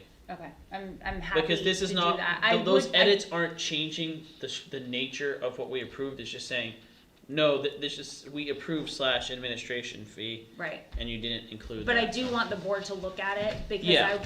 I don't want to be the one saying, this is what I believe our intent was. I want everyone to have eyes on it. Is that allowed to happen online? Because it's not changing, it's not setting any policy, it's just clarifying, or does that Right. have to You're happen? just making edits to something. Are there other changes? Yes. A lot. I mean, enough that I feel like I wanna sit down and go through it with a fine tooth comb. Yeah. So you're saying that you saw enough with an initial look over that you feel like it probably just, It's Yeah. like the thing that with the parking development, like how we caught that in the meeting, but I feel like I really wanna sit and look very closely at it, send what I see, have everybody put their eyes on it, and then call. If there's a way that we could stamp this draft Yeah, for I was just now, gonna say, I think that would okay, be. so I'm fine with this if you were to do that and then send it something to us as a board. We're not discussing the merits of any policy, we're just saying yes or no, this is what we were, and then if we can get that annotated version available, edited correctly for next meeting, we'll then approve it and then say, these are the changes we made based off of our just grammatical edits and stuff like that. Josh, you still had a comment that sorry. Yeah, I'm trying to remember what it was. Looks like Joe's got some edits too Oh, well- already, so he's catching. I guess it's a question I should have asked last time, but, the public hearing, if so requested by the select board for gravel pit, That's part of the ordinance. It says that we have to hold, it says that we shall, or the wording says at our discretion to hold a public hearing on the renewal of a gravel pit, because maybe a new neighbor has moved in, maybe, whatever. And so we're supposed to hold a public hearing. when Have the we're- opportunity. Have the to- opportunity when we're renewing a gravel pit. And so that's what that's referring to. It's directly from our land use ordinance. And I think what you're putting in here was just that is establishing a fee if we choose to do that. Yeah, So we establishing- carbon copied this gravel pit fee structure from Pownell. And then if so requested by, do you want that to read differently? I can bring up our ordinance and say what it says so that they, I just read it last time and I forgot to ask that question, because I'm trying to picture the time where I'm gonna say or say, I wanna have a hearing on that gravel pit, like, why? I think it's more that when, like I was saying, a neighbor changes or whatever. Or maybe I it's understand. increased traffic or some concern from. Or it's from the- Or expanding there's a and bunch of we, blasting, or there's just, I mean, if something's changing that's causing people from the public to be saying, I don't like what's going on here, it gives us the opportunity, if we feel that those are valid reasons to have a hearing. We could never utilize that, you know? We could just add an asterisk to that and then just, you know, No, it does not document the change. code, I the just- code that references that requirement. that's a good idea too. It was just Yeah. a simple, Okay, I mean, okay, I'm putting this on my to-do list. any of those things, I have some other questions. Yeah, So, it sounds like we think that there's enough things that just need to be double checked in here to not go through it right now. Right. So we'll have you go through that. Heather, if anyone else has edits that they see that need to be made on this, feel free to send them electronically to the group. We'll just discuss, we won't discuss anything other than, yes, that's what it was supposed to say. No, we're not gonna get into discussion on any sort of policy or anything like that. Yeah? The agenda technically says the front office, and I think that this was what we were gonna talk about more. We haven't, the board as a whole hasn't talked about these fees, the FOA, the copy Yeah. fee, that. I think that this is, am I wrong? No, you're right. Okay. Yeah, it's this one right here. Yes. Is it the highlighted one or the non-highlighted one? Mine's not highlighted. I don't know if, yeah, mine's not highlighted. Was front and back or 2 pages? Mine's 2 pages stapled, not highlighted. Yeah. They're probably the same because I don't think that Oh, any there it changes is, yeah, have been no, made. that's it. I just had my last week's one as well. Okay, cool, so is there anything that stands out here on the front office fees that folks are concerned with?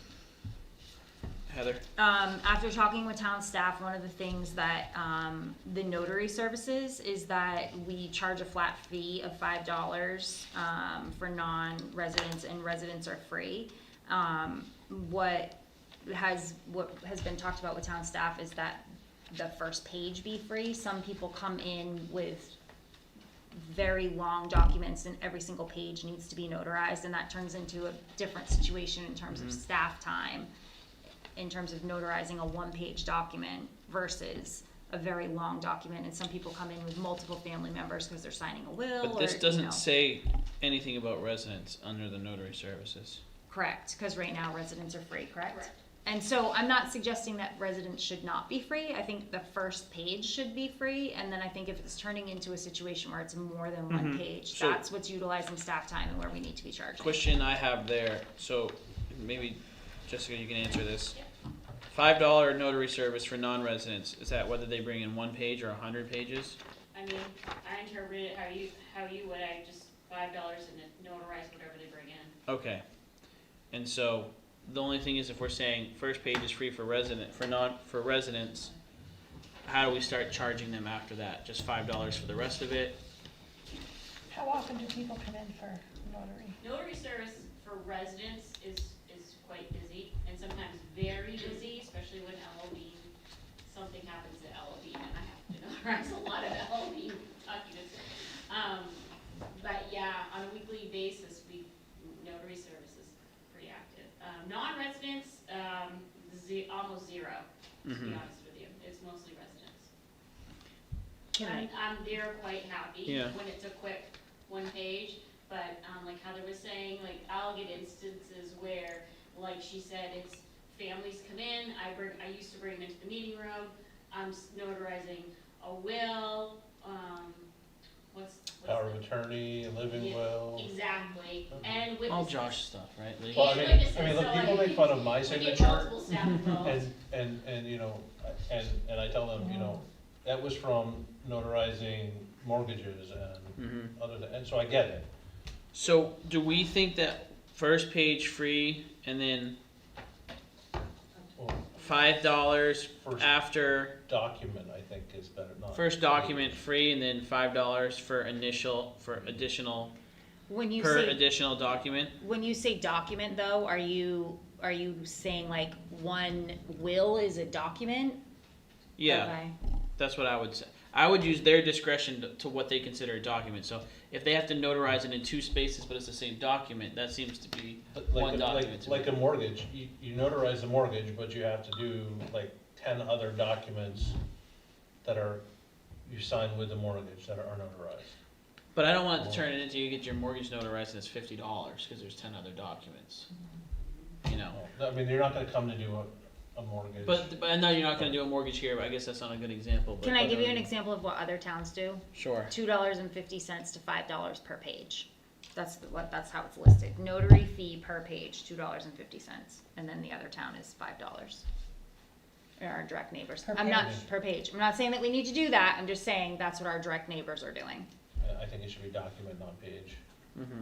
Because I don't know, you So- have that by pages, if a will could be 3 pages, it could be 20 pages. So how about this? But- Oh, go ahead, Jerry. So what are we actually notarizing? We're notarizing the signature on the page, right? Yes. Regardless of the Right. size Length of of the the document. content, you're just So notarizing the that's signature. why I think document is cleaner. So how about notary services, resident, $0 for first document, $5 per each additional document.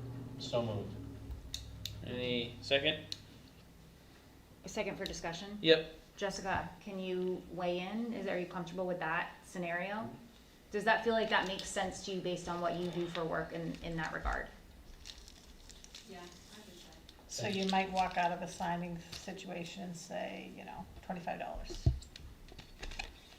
And it would be per person, so if there's multiple family members, you're gonna charge, they'll get that first document free, and then if you're doing, No, because they're all signing the same document. are they? Is that how it works? Well, you're only notarizing it, Well, because Once it's a or will, twice. I'm notarizing the person and then also the benefactors, right? So sometimes there's 3 people signing. But the argument there is if we use the word document, you're notarizing that one document, even if 3 Right. people are signing it. Right.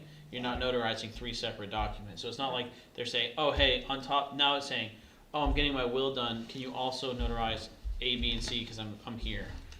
You're gonna say, well, like $5 for $2.50 or whatever per page after, or per document after the first one. I think it's reasonable. And what was the motion, $2.50 or Yeah, $5? Five. Five. Free for the first document, I bet people $5 for each charge a lot additional more than document. To notarize things. And I think that should be resident, or I think we should get rid of the non-resident resident thing, Right. cause she's saying that she doesn't get resident traffic, so it would just be, Non-resident. and that's how this is listed, it's just notary fee. It's not, Well, we have the motion for the resident right now. we have, So the motion is $0. We're in discussion on the motion of $0 for residents for the first document and then $5 for every document after. oh, okay, so If you we do want to wanna address the separate it. non-resident, we would have to modify the motion or, No, that's fine, yeah, okay. so resident, So the Free. motion is residents, first document is free, every additional document is $5. okay, Any more discussion? Josh? Josh motioned and had a second.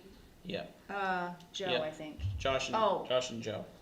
Yeah. no, I, no, for had- discussion, Heather. Oh, it was no, you me, did? sorry, Oh, yeah, you did, sorry. okay, Good. Any additional discussion? no, All in favor of the motion? Any opposition? Seeing none? Cool. I would just say leaving non-resident there at $5 is there, so if you do have the rarity of someone pulling in, we have on the paper, yep, you charge $5. Yeah. I'm assuming, is this $5 per document? Yeah. You guys wanna just make. So I that move clear, that it's non-resident not says $5 per document. Nothing free for non. Yeah. is that Second. enough, $5? All in favor, or sorry, any discussion? Any opposition, or all in favor? Right, boom. If this was happening more, I'd wanna get that figured out more.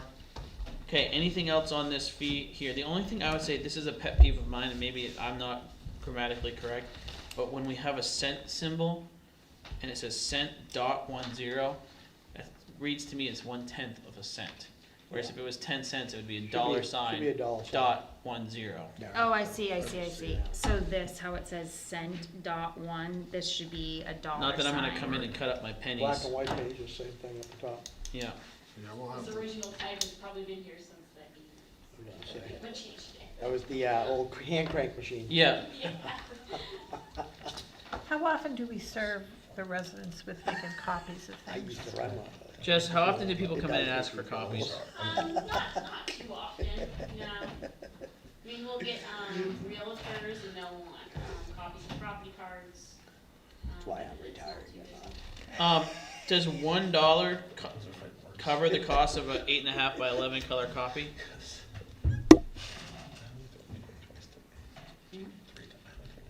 I don't know how, I don't have a gauge on this because I buy I don't ink. remember the Kyocera, I don't remember what So- they charge, what we, I don't know. I don't remember what we paid. For, what, what? Does I'm- $1 all I'm cover saying the is that- cost of a color copy? For residents, the cost of having something copied right here should just cover the cost of the paper and the and the ink. And the ink, yeah. And if it may be a few cents for the time it takes someone to press the button. So if $1 is what it costs us to make one color copy, I'm I'm looking to fine see with those what- numbers. I'm just looking quickly what Staples charges for a color copy.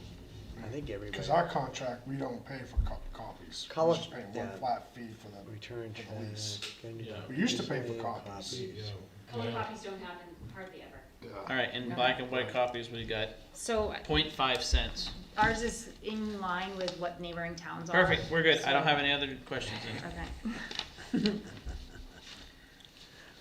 I don't care, as long as it's not, someone's not coming in and copying so much that we're losing out on, Right. on the material cost. Anything else on this front office? Jessica, can I ask Jessica? Yeah, You spoke about birth certificate, was it birth certificates? Something was, Oh, a non-certified copy, no one's ever asked for one, but, I'm not, like, we added it, I don't think that we officially had that on there when we put $3. It's basically, I would print out the, certificate not on safety paper.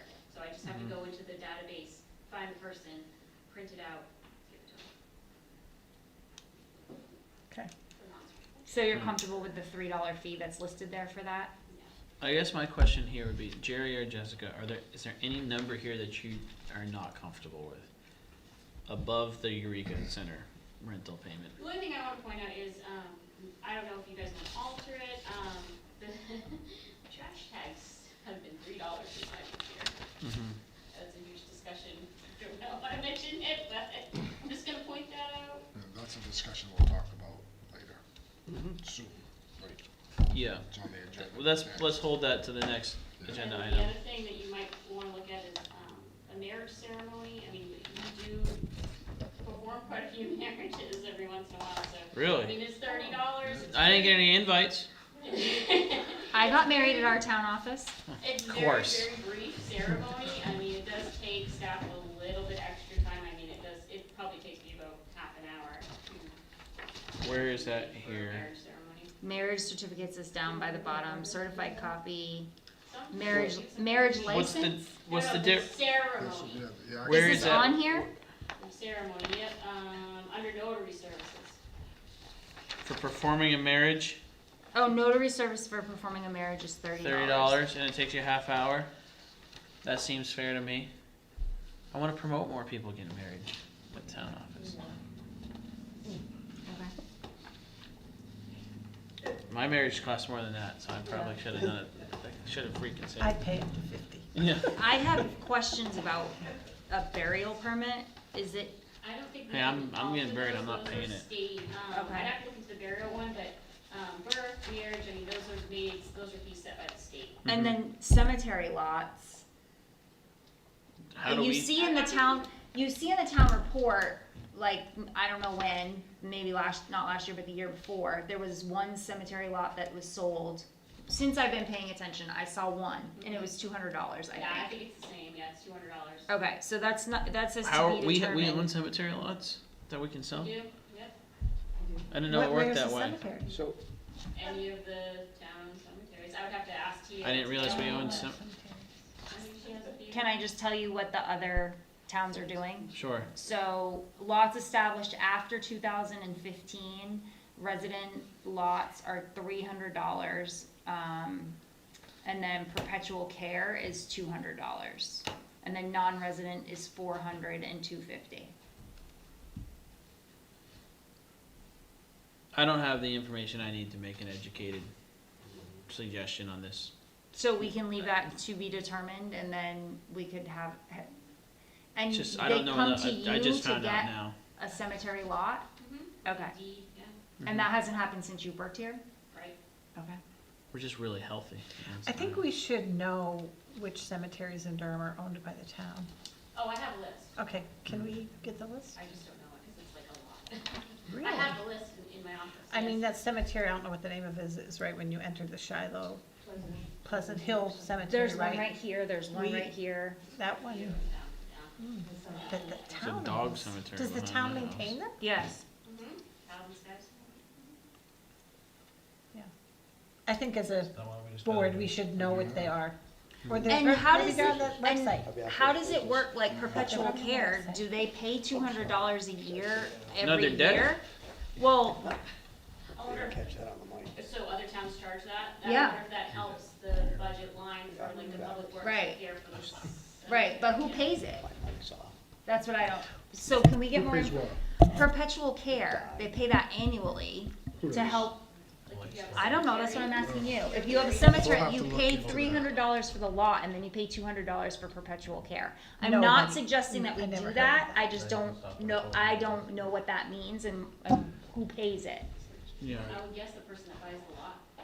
But You what pay if they 300 die? for the lot, well, it's probably just one, it sounds like it's just a one-time. Well, how do private, like, how do Oh. church ceremonies, churches work? You pay for your lot, and then once you're in the ground, they keep the upkeep, so, I mean, it kinda feels like it's the same way here. Yeah. We'll have Okay, to look into can you that. look into that? we'll Yeah. look into that. Sorry, I'm not trying to. No, no, Um, Dog registration, is that governed by the state? Okay, so the Yeah. rest of the, oh, Eureka Building, is it $100? It is, mhm. we upped it, Not long ago. yeah, like last year. Yeah, does that, my concern, my only question is, how much time does it take town staff to deal with getting that ready for people who wanna rent it? Like, how many, Here's the key. So, a lot of it is Pearl, who is the volunteer, Pearl Mhm. Springer.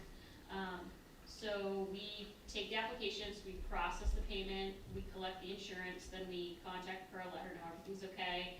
Then she contacts the person, gives them the code, tells them any information that they need.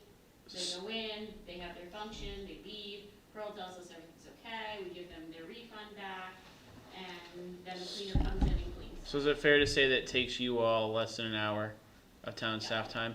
And the cleaner, who pays for the cleaner? We do. We do. That comes out of this fee. Yeah, and so what I'm hearing is if it's less than an hour, what we think is our hourly rate plus whatever gets us to $100 should cover the cleaning. Does that sound about right? Yeah. This number seems good to me. I like the idea of having an affordable rental space in town for people. They also have to get insurance, so it's not just $100, they Yeah. pay whatever, I think it's like 85 to another 100 for their insurance, so they have to place Okay. it in the- These, and then, in other words, I don't have any qualms with any of this here. Unless it's the nonprofit, right? If it's the. Correct, nonprofit. Nonprofit But it wouldn't. is user-free, yeah. Mhm. So I would like to itemize that out. I would like on the schedule for it to say nonprofit. No, Free? are we not even doing an admin fee for nonprofits? If that, it's fine, but I would say no fee, right? And then residents, $100, and I'd like to see a non-resident to go to 200. Do we have non-residents rent it? Yes. Okay. I'm fine with that. That would be my suggestion. So is that a motion? Yes. I'd like, do I need to say it officially? I'd like to make a motion that the Eureka Community Building Rental, line read free for nonprofits, $100 for residents and $200 for non-residents. Do we have a second? I'll second. Okay. Any discussion, Josh? Is it free for nonprofits, or they still have to pay for the cleaning? Oh, and the So- insurance, right, good. So that's my question there too, You is could say that, insurance So it depends required. on the nonprofit, like the Girl Scouts, the Girl Scouts, they have like their own insurance, Right. I believe, so Yeah. that covers them when they're there. what my question I think is more in what Josh is saying is, if I'm a nonprofit organization, I host it there, make a mess and then leave, and we're paying to have it cleaned, that's a cost incurred by the town. So I'm fine with us waiving the admin cost, the hour it takes us to manage all that for our nonprofits, but if we're still paying for cleaning, that's an incurred cost on the town. Do we clean the place every week, or is it only if there's an event? So if the Girl Scouts meet there once a week, the cleaner comes in? When it gets used, we clean it. We take a deposit from nonprofits for the cleaning fee.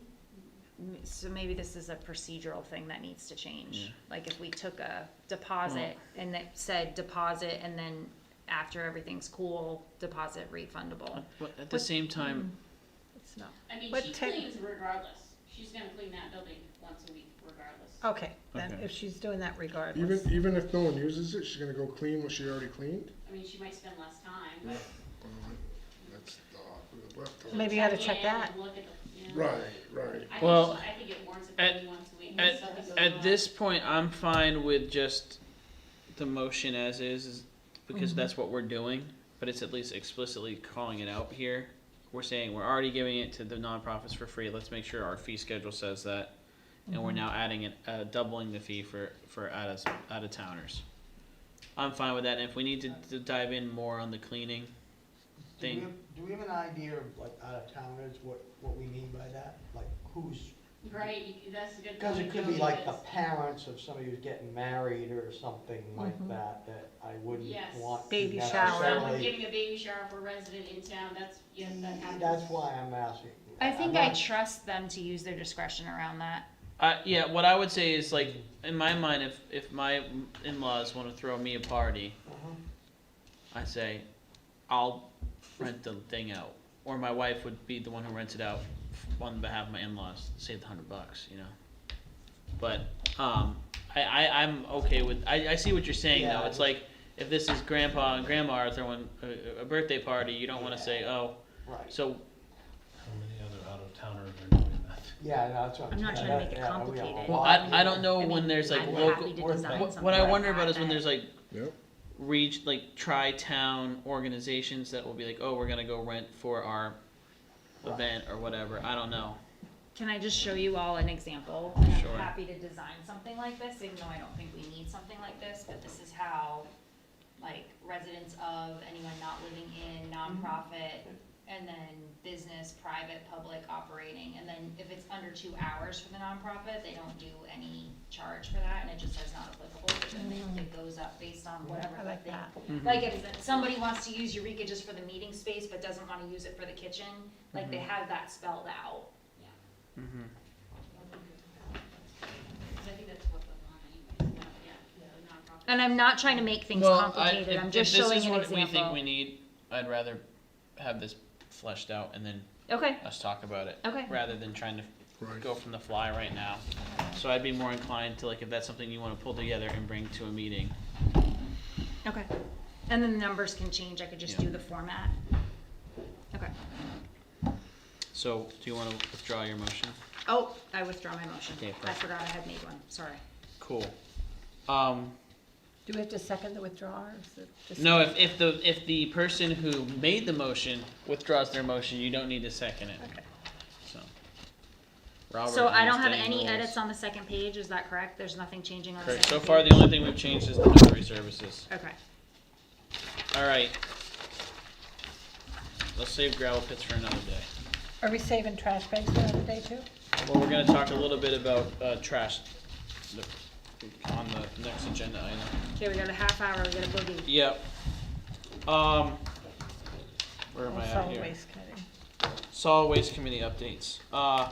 So it's been brought to my attention that Solid Waste Committee has not met for they've canceled their last 2 meetings. And that there seems to be a lack of, understanding of the direction that they feel like they're supposed to take, whereas I think we had communicated to them, we need you to come up with some options for short-term savings and then long-term savings. And I guess they're saying that they're waiting for us to tell them what we need to do.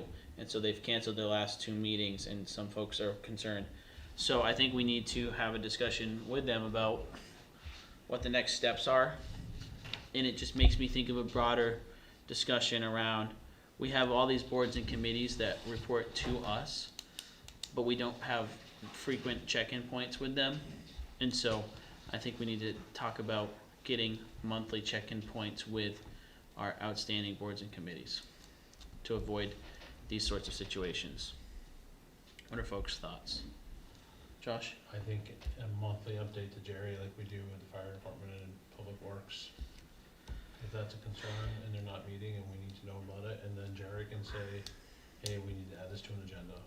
So Jerry and I talked about that a little bit, but the challenge with the committees is the committees are supposed to report to us, whereas the town departments report to Jerry.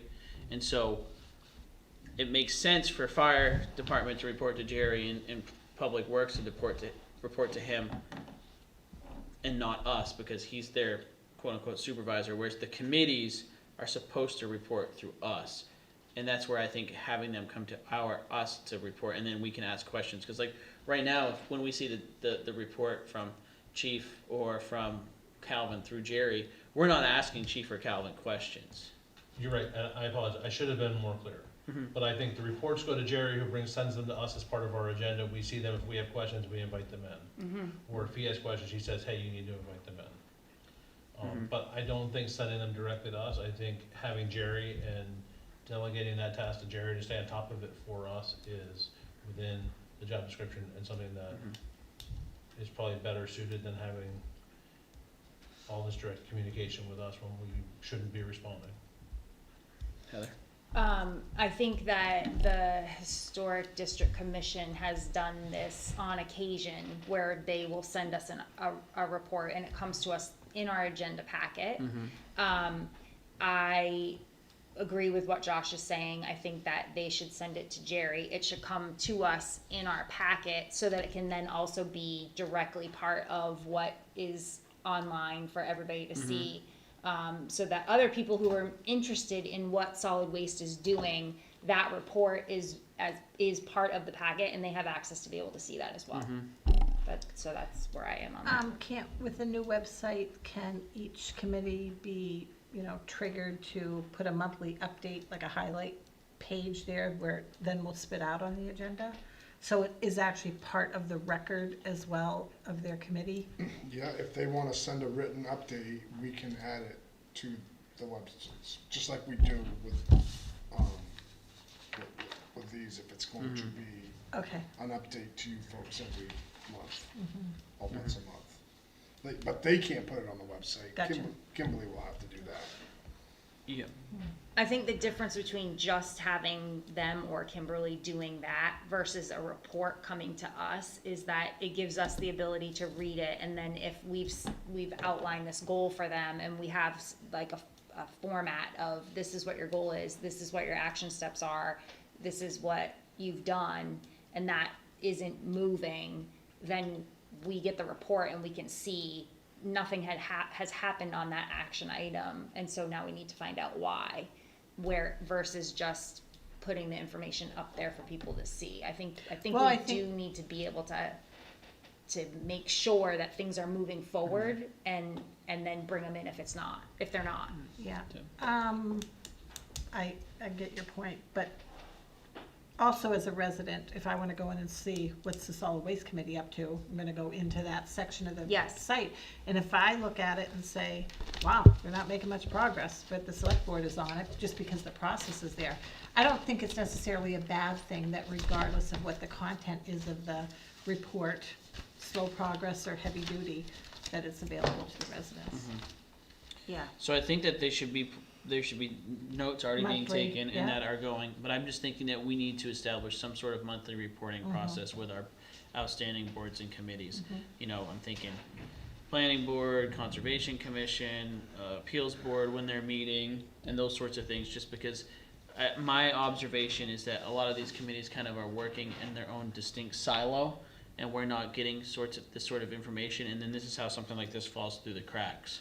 And so if that's in the form of a report that is just sent to town staff and it's given to us, so like the other reports, we get those, but knowing that as a select board, on boards and committees that report to us, we can say, any select board member can say when we get the packet, I have some additional questions, could you please ask a representative from that board or committee to come in this next meeting. Does that sound better to folks?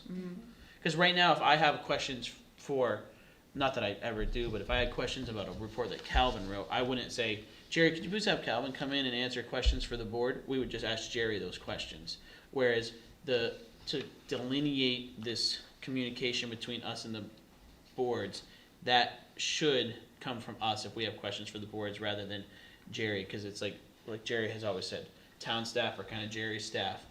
Boards and committees are our staff, because we're appointed by us, so, yeah. I just wanna caution that like something like the planning board or the appeals board where they're a more judiciary. Quasi-judicial, and, yeah. You know, watching over the town in regards to the ordinances, having, you know, I know they've given us updates once in a while. I wouldn't want to necessarily see an update. We see their meeting minutes. You know, they hold more formal meetings, and, you know, they're required to. So, you know, you might want to think about, like, in our charters for these committees, put in that they have to give us an update every month. You know, versus just ask them, put it in there as this is the way we're gonna go forward with all these committees in general. For the committees, not the boards. The boards, us interfering with the board business is not what we're here for. I do You know, think they it do is to something- extent. If they do something bad, of course, we're gonna interject ourselves, but if they're following the letter of the law from the ordinance standpoint and their charter, I'll call it, for what they're supposed to be doing for the town, then we need to be in a position where we do not interfere with that. So I think that with the boards working at and the staff working at the discretion of the select board, there is some sort of supervisory role there. And now there is a line to be drawn between the quasi-judicial responsibilities and some of the other responsibilities. So perfect example, planning board's one of those. They're crafting and doing all the groundwork for ordinance creation for us. We have some significant input there. We might not be saying, why did this happen on this application or whatever. So I think that there is the idea that they all work alone in their silos without supervision or without touching in with us, I think is how things may have used to have been done, but not necessarily how things are supposed to move forward. Because like we've talked about before, there's distinct responsibilities between the quasi-judicial and the other responsibilities. So that's where I do think monthly feedback and at least asking questions on what we're seeing from them or giving that opportunity to say, just curiosity, why did this go this way? Why did this go that way? Why are you working on this? Just because, like, even this year we had that meeting at the beginning of the year where we delineated, and I'll get you right after this, we delineated tasks for them to do, whereas in previous years they came to the board and said, here are the tasks we're going to do. So I think we're just kind of moving more towards the framework of how it's really kind of laid out. For the tasks, I agree, Yeah. but for the non-tasks, for the official business, then we need to stay out of that. Heather? I agree with what both of you are saying. I think that in terms of like the land use ordinance changes and that type of thing, updates on that is appropriate and necessary, and we need to be in the know about that stuff, where that is and if they're, you know, whatever. The other thing that, while I don't think we should have any knowledge necessarily of specific applications, I think it's an important mechanism for them to be able to say to us, we've had 10 conditional use applications in this thing. Maybe you guys need to look at a policy around X, Y, Z. Not specific to an application, but trends that they might be seeing, or there's a lot of stuff happening in this specific area in town, what, you know, like why, where we have more resources available to us than Well, an they may example have. I think of it's, with that, to jump in real quick, is also if they're saying we're starting to get a lot of requests around a certain type of activity that we don't have, and it's really a stretch for our subject matter expertise here, are there any additional resources that they might not be asking for now because they don't want to bother and ask for, but that we could be like, yeah, we need to think about that for when we just, because I hear every time we have a meeting with the planning board chair and the town planner, like, we have limited time and we have a lot of workload. So this is our way of trying to start being better as the board who can help fix some of those issues for them categorizing that sort of stuff and getting that feedback, in my opinion. Josh? Can we get back to the agenda item though with the solid waste committee? Yes. Yeah, so I think that we need to have the solid waste committee come in and talk to us about what's going on, or what's the lack of what's going on, and I think that should happen within the next couple meetings, even if we have to add it on, because I think that that's gonna be a big ticket issue. Yeah, For I everybody. feel like we've given them direction and there shouldn't be any confusion as to what the expectations are, Likewise. so. If they're looking for help, we can help. Is it appropriate for one of our board members to reach out to them and say, listen, what's going on and how can we help you? I And nominate Heather to reach out to them and Or reach out to the chair, Yeah. right? Yeah. I mean, the leader is responsible for I the can do momentum that. of the team. Okay, Yeah, I'll reach out to the chair and say, what's going on. Yeah, how can we help? okay. And then, I'm not gonna, I'll say it on my board report. Let's keep going. So solid waste action here, I'm going to reach out to the chair of the subcommittee and just probably ask them to come in or ask what they need from us so we can reiterate that sort of stuff. Anything else about solid waste committee? New business. We, and I might ask Jessica to explain this a little bit, but essentially we had somebody buy a trailer, realized that they didn't pay, they registered their trailer, realized that they couldn't actually haul it with their truck or something, returned the trailer, and they want us to reimburse them for the excise tax they paid on the trailer registration because they returned the trailer and they don't own the trailer anymore. they never used it. And they never used it. Because Jessica called last week to ask about this, and I wanted to clarify that this is not a situation of someone got the trailer, drove it to their house, unloaded it, and then said, I'm never gonna move this again, I wanna unregister it. It's like they physically registered it, then went to pick it up and realized they couldn't, and then returned it. The VFD refunded the state fees. Yeah, and so we got copies that show that this individual returned the trailer, doesn't own the trailer, didn't use the trailer, and they're just asking that we reimburse them for the excise tax that they paid to register said trailer that they never used and no longer own. So, we have to approve to do that, and it would be to the amount of $112.98. So, Do you need a any motion? questions, just real quick? Heather? I was gonna make a motion. Oh, perfect, and Joe? Do we have to be assessors for this or not? No? I don't This is think not- so. This is not an assessment thing, okay, just making sure. Alright, so do we have a motion? I'll make a motion to accept the reimbursement of the excise tax to that resident Do we have a second? in the amount of $112.98. $112.98. Second. Alright, any further discussion, any questions? Any discussion? Alright, all in favor of returning $112.98? Alright, seeing no opposition. That was motion by Deb and seconded by Heather.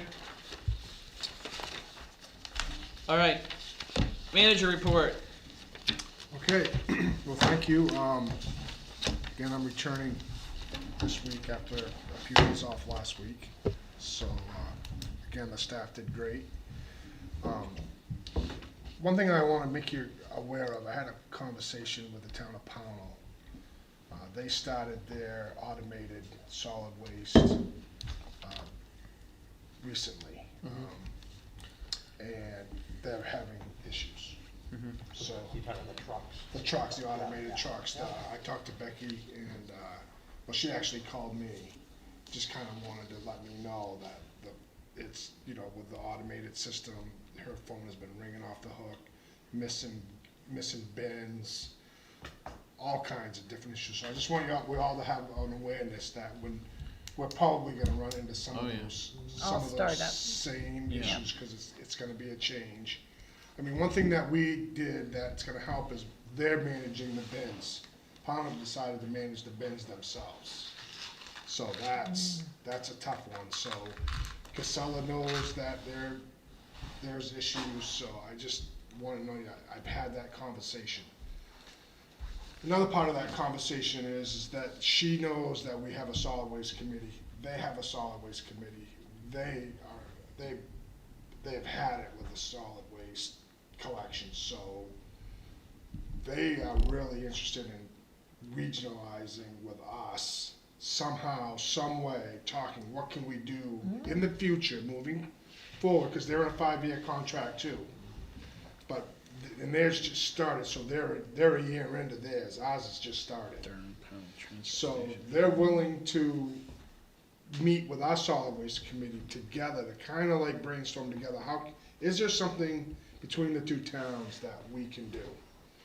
They're entertaining, even talking transfer station, that type of stuff, like Durham, Pownell transfer station. Now, I talked to Monmouth a few months ago, they have a transfer station, they're kind of like our sister organization, about the same size, same amount of people.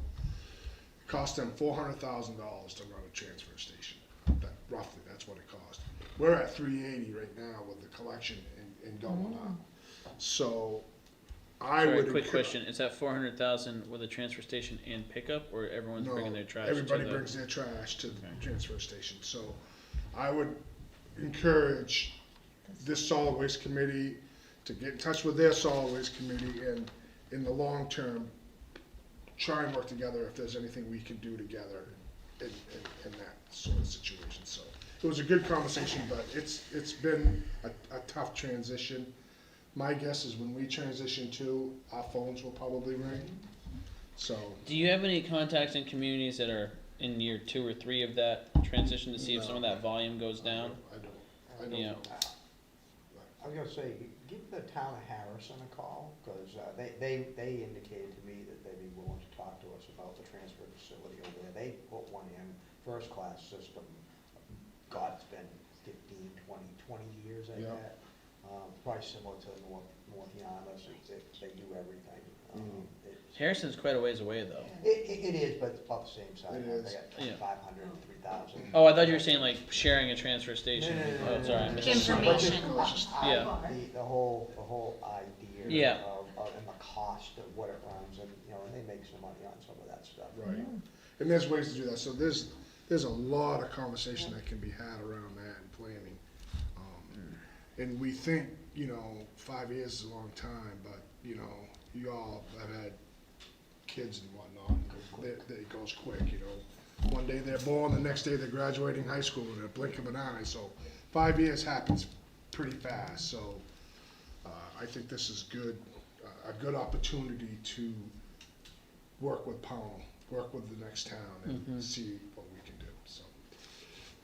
That's really, Unexpected not the feedback you got. It was not unexpected, but it is still Right. disheartening. So. right, so, and we're gonna have, but with push notifications we get them, we can really do some good outreach and that sort of thing, so. That was really the phone call that I got, that I just wanted to share with the board, and just make you aware of that sort of stuff. So, other than that, that's really all I got. Everything's going good, we're still plugging away. Alrighty. Board member reports. Does anyone have anything? Heather? I just wanted to, I know that the chief's report talked about it, but I don't think that necessarily all the residents get the opportunity to look at chief's report. Yeah. We did have an uptick in car accidents, since our last meeting, and I've had some residents reach out to me with concerns around, like always, like speeding and that, but I think it's more the ongoing concerns, which I also share, around like the safety of the way that people are driving, and what we can do to get Androscoggin to be more present here. And I don't, other than what has already happened, which Chief said in his report, is that he's asked for more service to be here. I don't know what other steps we can take, if there's any other than, continuing to explore this route. Yeah. I just think that I want to acknowledge that people are reaching out with ongoing concerns about the lack of safe driving that's taking place on our roads and how many accidents we're having. I know that you said last time, Jerry, that we have like one of the top 12 worst intersections in the state. Oh, I'm glad you mentioned that. Let me get back to my report. Yeah. So, Here's the mic. right. So I also got a call from DOT today. We had talked about the intersection on 136 Rabbit Road in Quaker. Yep. So DOT wants to come to the board and do their presentation on why they want to make that go from a two-way to an all-way stop sign. Yeah. I will never understand why that's such a dangerous intersection. It's the third worst in the Oh, I know, but state. I- Yeah. Which I'm- one is it? This one down here? Quaker Meeting House, Rabbit Road. Oh, this one here. There's- I feel It's- like there's there's going a decent, fast. there's a It's decent- just that hill coming from Freeport. Some people come over it, and the people that's who the are issue. creeping out real Well, slow. no, I So- think it's the running the stop sign, because that's, Yeah. the Yeah. two people I know who were accidents, someone ran the stop sign, Yeah. they were on 132, hit them, and a four-way stop sign is not gonna do anything to fix that issue. So DOT needs about 20 minutes to a half hour to kind of go over the data with you. And they want to do it as soon as we can. I actually scheduled them for August 27th. But boy, we've got a lot on our plate with Dr. If they only need Dillon. 20 minutes, 20 minutes. They want to do, like I said, a presentation. I would be open to adding that for that meeting, just because And this is something we get talked about a lot. Are they gonna bring suggestions for improvement? oh, well, the improvement is making it an all-way, So are they a four-way asking- stop. Are they asking our permission, or are they doing it anyway? Well, there's gonna probably, there could be a light or something, and they may ask us to maintain Well, some of that maintenance stuff, part so, of it, yeah, right. like the others. Right, exactly, so they just wanna reach out to the town, it's just Let us know. sort of their whole, like, letting us Yes. know, not just pushing it on us, and they I'm wanna do fine their with thing, them coming so in. That's what they would like to do. Yeah. So August 27th, we wanna fit it in on that, Yeah. because that's what I scheduled it. for, Perfect. so. And then I just wanna back up with the solid waste again, because there's another point we need to make. Tags, they're no longer gonna be usable when they go to the automated system, because there's not gonna be a human to rip the tag off. Can I sell them to another town? You probably could. As a- Hey, just make your fake ones and And then. even, and just to let you know, even Pownell got rid of their throw-as-you-go bags, because no one's monitoring the bags. The machine's picking up, they're dumping it, and they're going. So we're gonna have to kind of find a way to offset that. I mean, we're making some revenue by selling the tags. So just keep that in mind as we get into budget season, how we're gonna. Isn't the automation after the 5-year mark? It's not coming up in the, No. it's No. coming No, up it's right coming on. Next like Yeah. year or two. Oh, Right, it's coming up in like year 2. oh. Truck's been ordered. So tags for one more year then. Right. Heather? I'd like to make a suggestion to start the meeting if possible at 6 o'clock on Tuesday, the 27th, because we have Mark, Donna, law enforcement, and DOT on that Yeah. night, and I don't think that we'll get that all in 2.5 hours. On August. August 27th. It's Mark, Roy, Donna, Hayes, the assessor, law enforcement, and DOT is Yeah, on that that works night. for me. What law enforcement? Hold on, let me go back to my action items. I told them September 10th. Yeah, no, they're not coming. No, law it's, enforcement's- we're going over the informational, we're gonna have, No, the. Yeah. All information.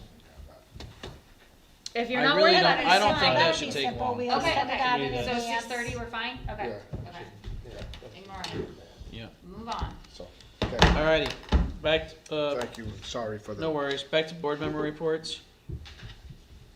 Heather, you had it. That was all. Deb or Joe or Josh, did you have I anything? just want to thank the board and the staff. I wasn't at the meeting that you talked about the Homestead Act, and then in the 2 follow-up Durham notes or newsletters, there's information there. I am going to share that. What is our policy about sharing the Durham newsletter to the Durham Friends Facebook page? Is there any reason why the town can't, when they post it on the website, share it there? There's probably a law against that or something, but, or could one of us share it there? It's so good, everyone needs to be reading it. I would say that as individuals, you can put whatever you want on Okay. social media. Right. But I think that I would caution, and this is Jerry, your decision, but I would caution the town's official communication to communicate with unofficial. Okay, no worries. But as a Methodologies. select board member, can I share the You, newsletter? you can do, That's good we stuff. cannot limit your First Amendment right to free speech in any way, shape, or form. All right. So Anyway, if I you, just wanted to note, thank you for the discussion while I was out on that topic and having Donna speak about it, and then the follow-up in the newsletter. I really appreciate that. any other board member reports? I will just say, we got into it a little bit, but I would like to continue the discussion in the future as to what our reporting process is gonna look like for other boards and committees and things like that, because I think it's a valuable discussion to be had, but not tonight. All right, so consent agenda, do I have a motion to approve the consent agenda as amended with the approval of the 6/11/24 notes added in as C? So moved. All right, Second. all in favor? Any opposition? All right, upcoming meetings, we got the select board meeting August 13th, and then August 27th. The August 27th meeting is going to be starting at 6 PM, not 6:30 PM. The resource protection meeting is July 21st at the fire station, and the planning board meeting is August 7th at the fire station. Is an executive session needed? No, but, for tonight? No, but maybe on either August 13th or the 27th, because my yearly review is up. Mm-hmm. Wow, that was fast. Okay. Yeah. How'd you 27th do, is how'd you the- do? We gotta The figure that jury's out. still out on that, I think. Yeah. When do you all wanna do that? Wait. We are super August? busy. August, the only thing I have written down on the 13th is the historic district Let's plan on commission. that on the 13th. I don't know if that's true or not, I'm just saying that's what I have Yeah, written yeah, down. no, 27th is the busy meeting, but let's plan on the 13th. All right, so let me just capture this. So August 13th, we're starting at 6:30 still? Mhm. Okay, and that's when the executive session. And August 27th is 6 o'clock. 6 o'clock, yeah. Okay. I thought we backed off on that, Yeah, but we yeah, can back do, off of that. You said that the law enforcement conversation was gonna be quick, cause it's Right. just going over the informational bullet points. But no, that- August 27th, 6 o'clock, because we are gonna have the, All that. we're Oh, at, okay. we have the, We had already moved it to 6 before I suggested that? I thought we had already moved to the 6, and especially now that we're having the Okay. DOT come. Okay. Oh, I did, yeah, 6 PM, public hearing. no, Oh, no, that, that's no, that different was for night. September Stop, 10th, just never mind. 5:30 to Keep going. 6. 6 o'clock on the 27th? Okay. Okay. Got it. All right, do I have a motion to adjourn? All right, Second. any discussion, all in favor? Any opposition, seeing none? All right, we just need our signatures here, and we're good.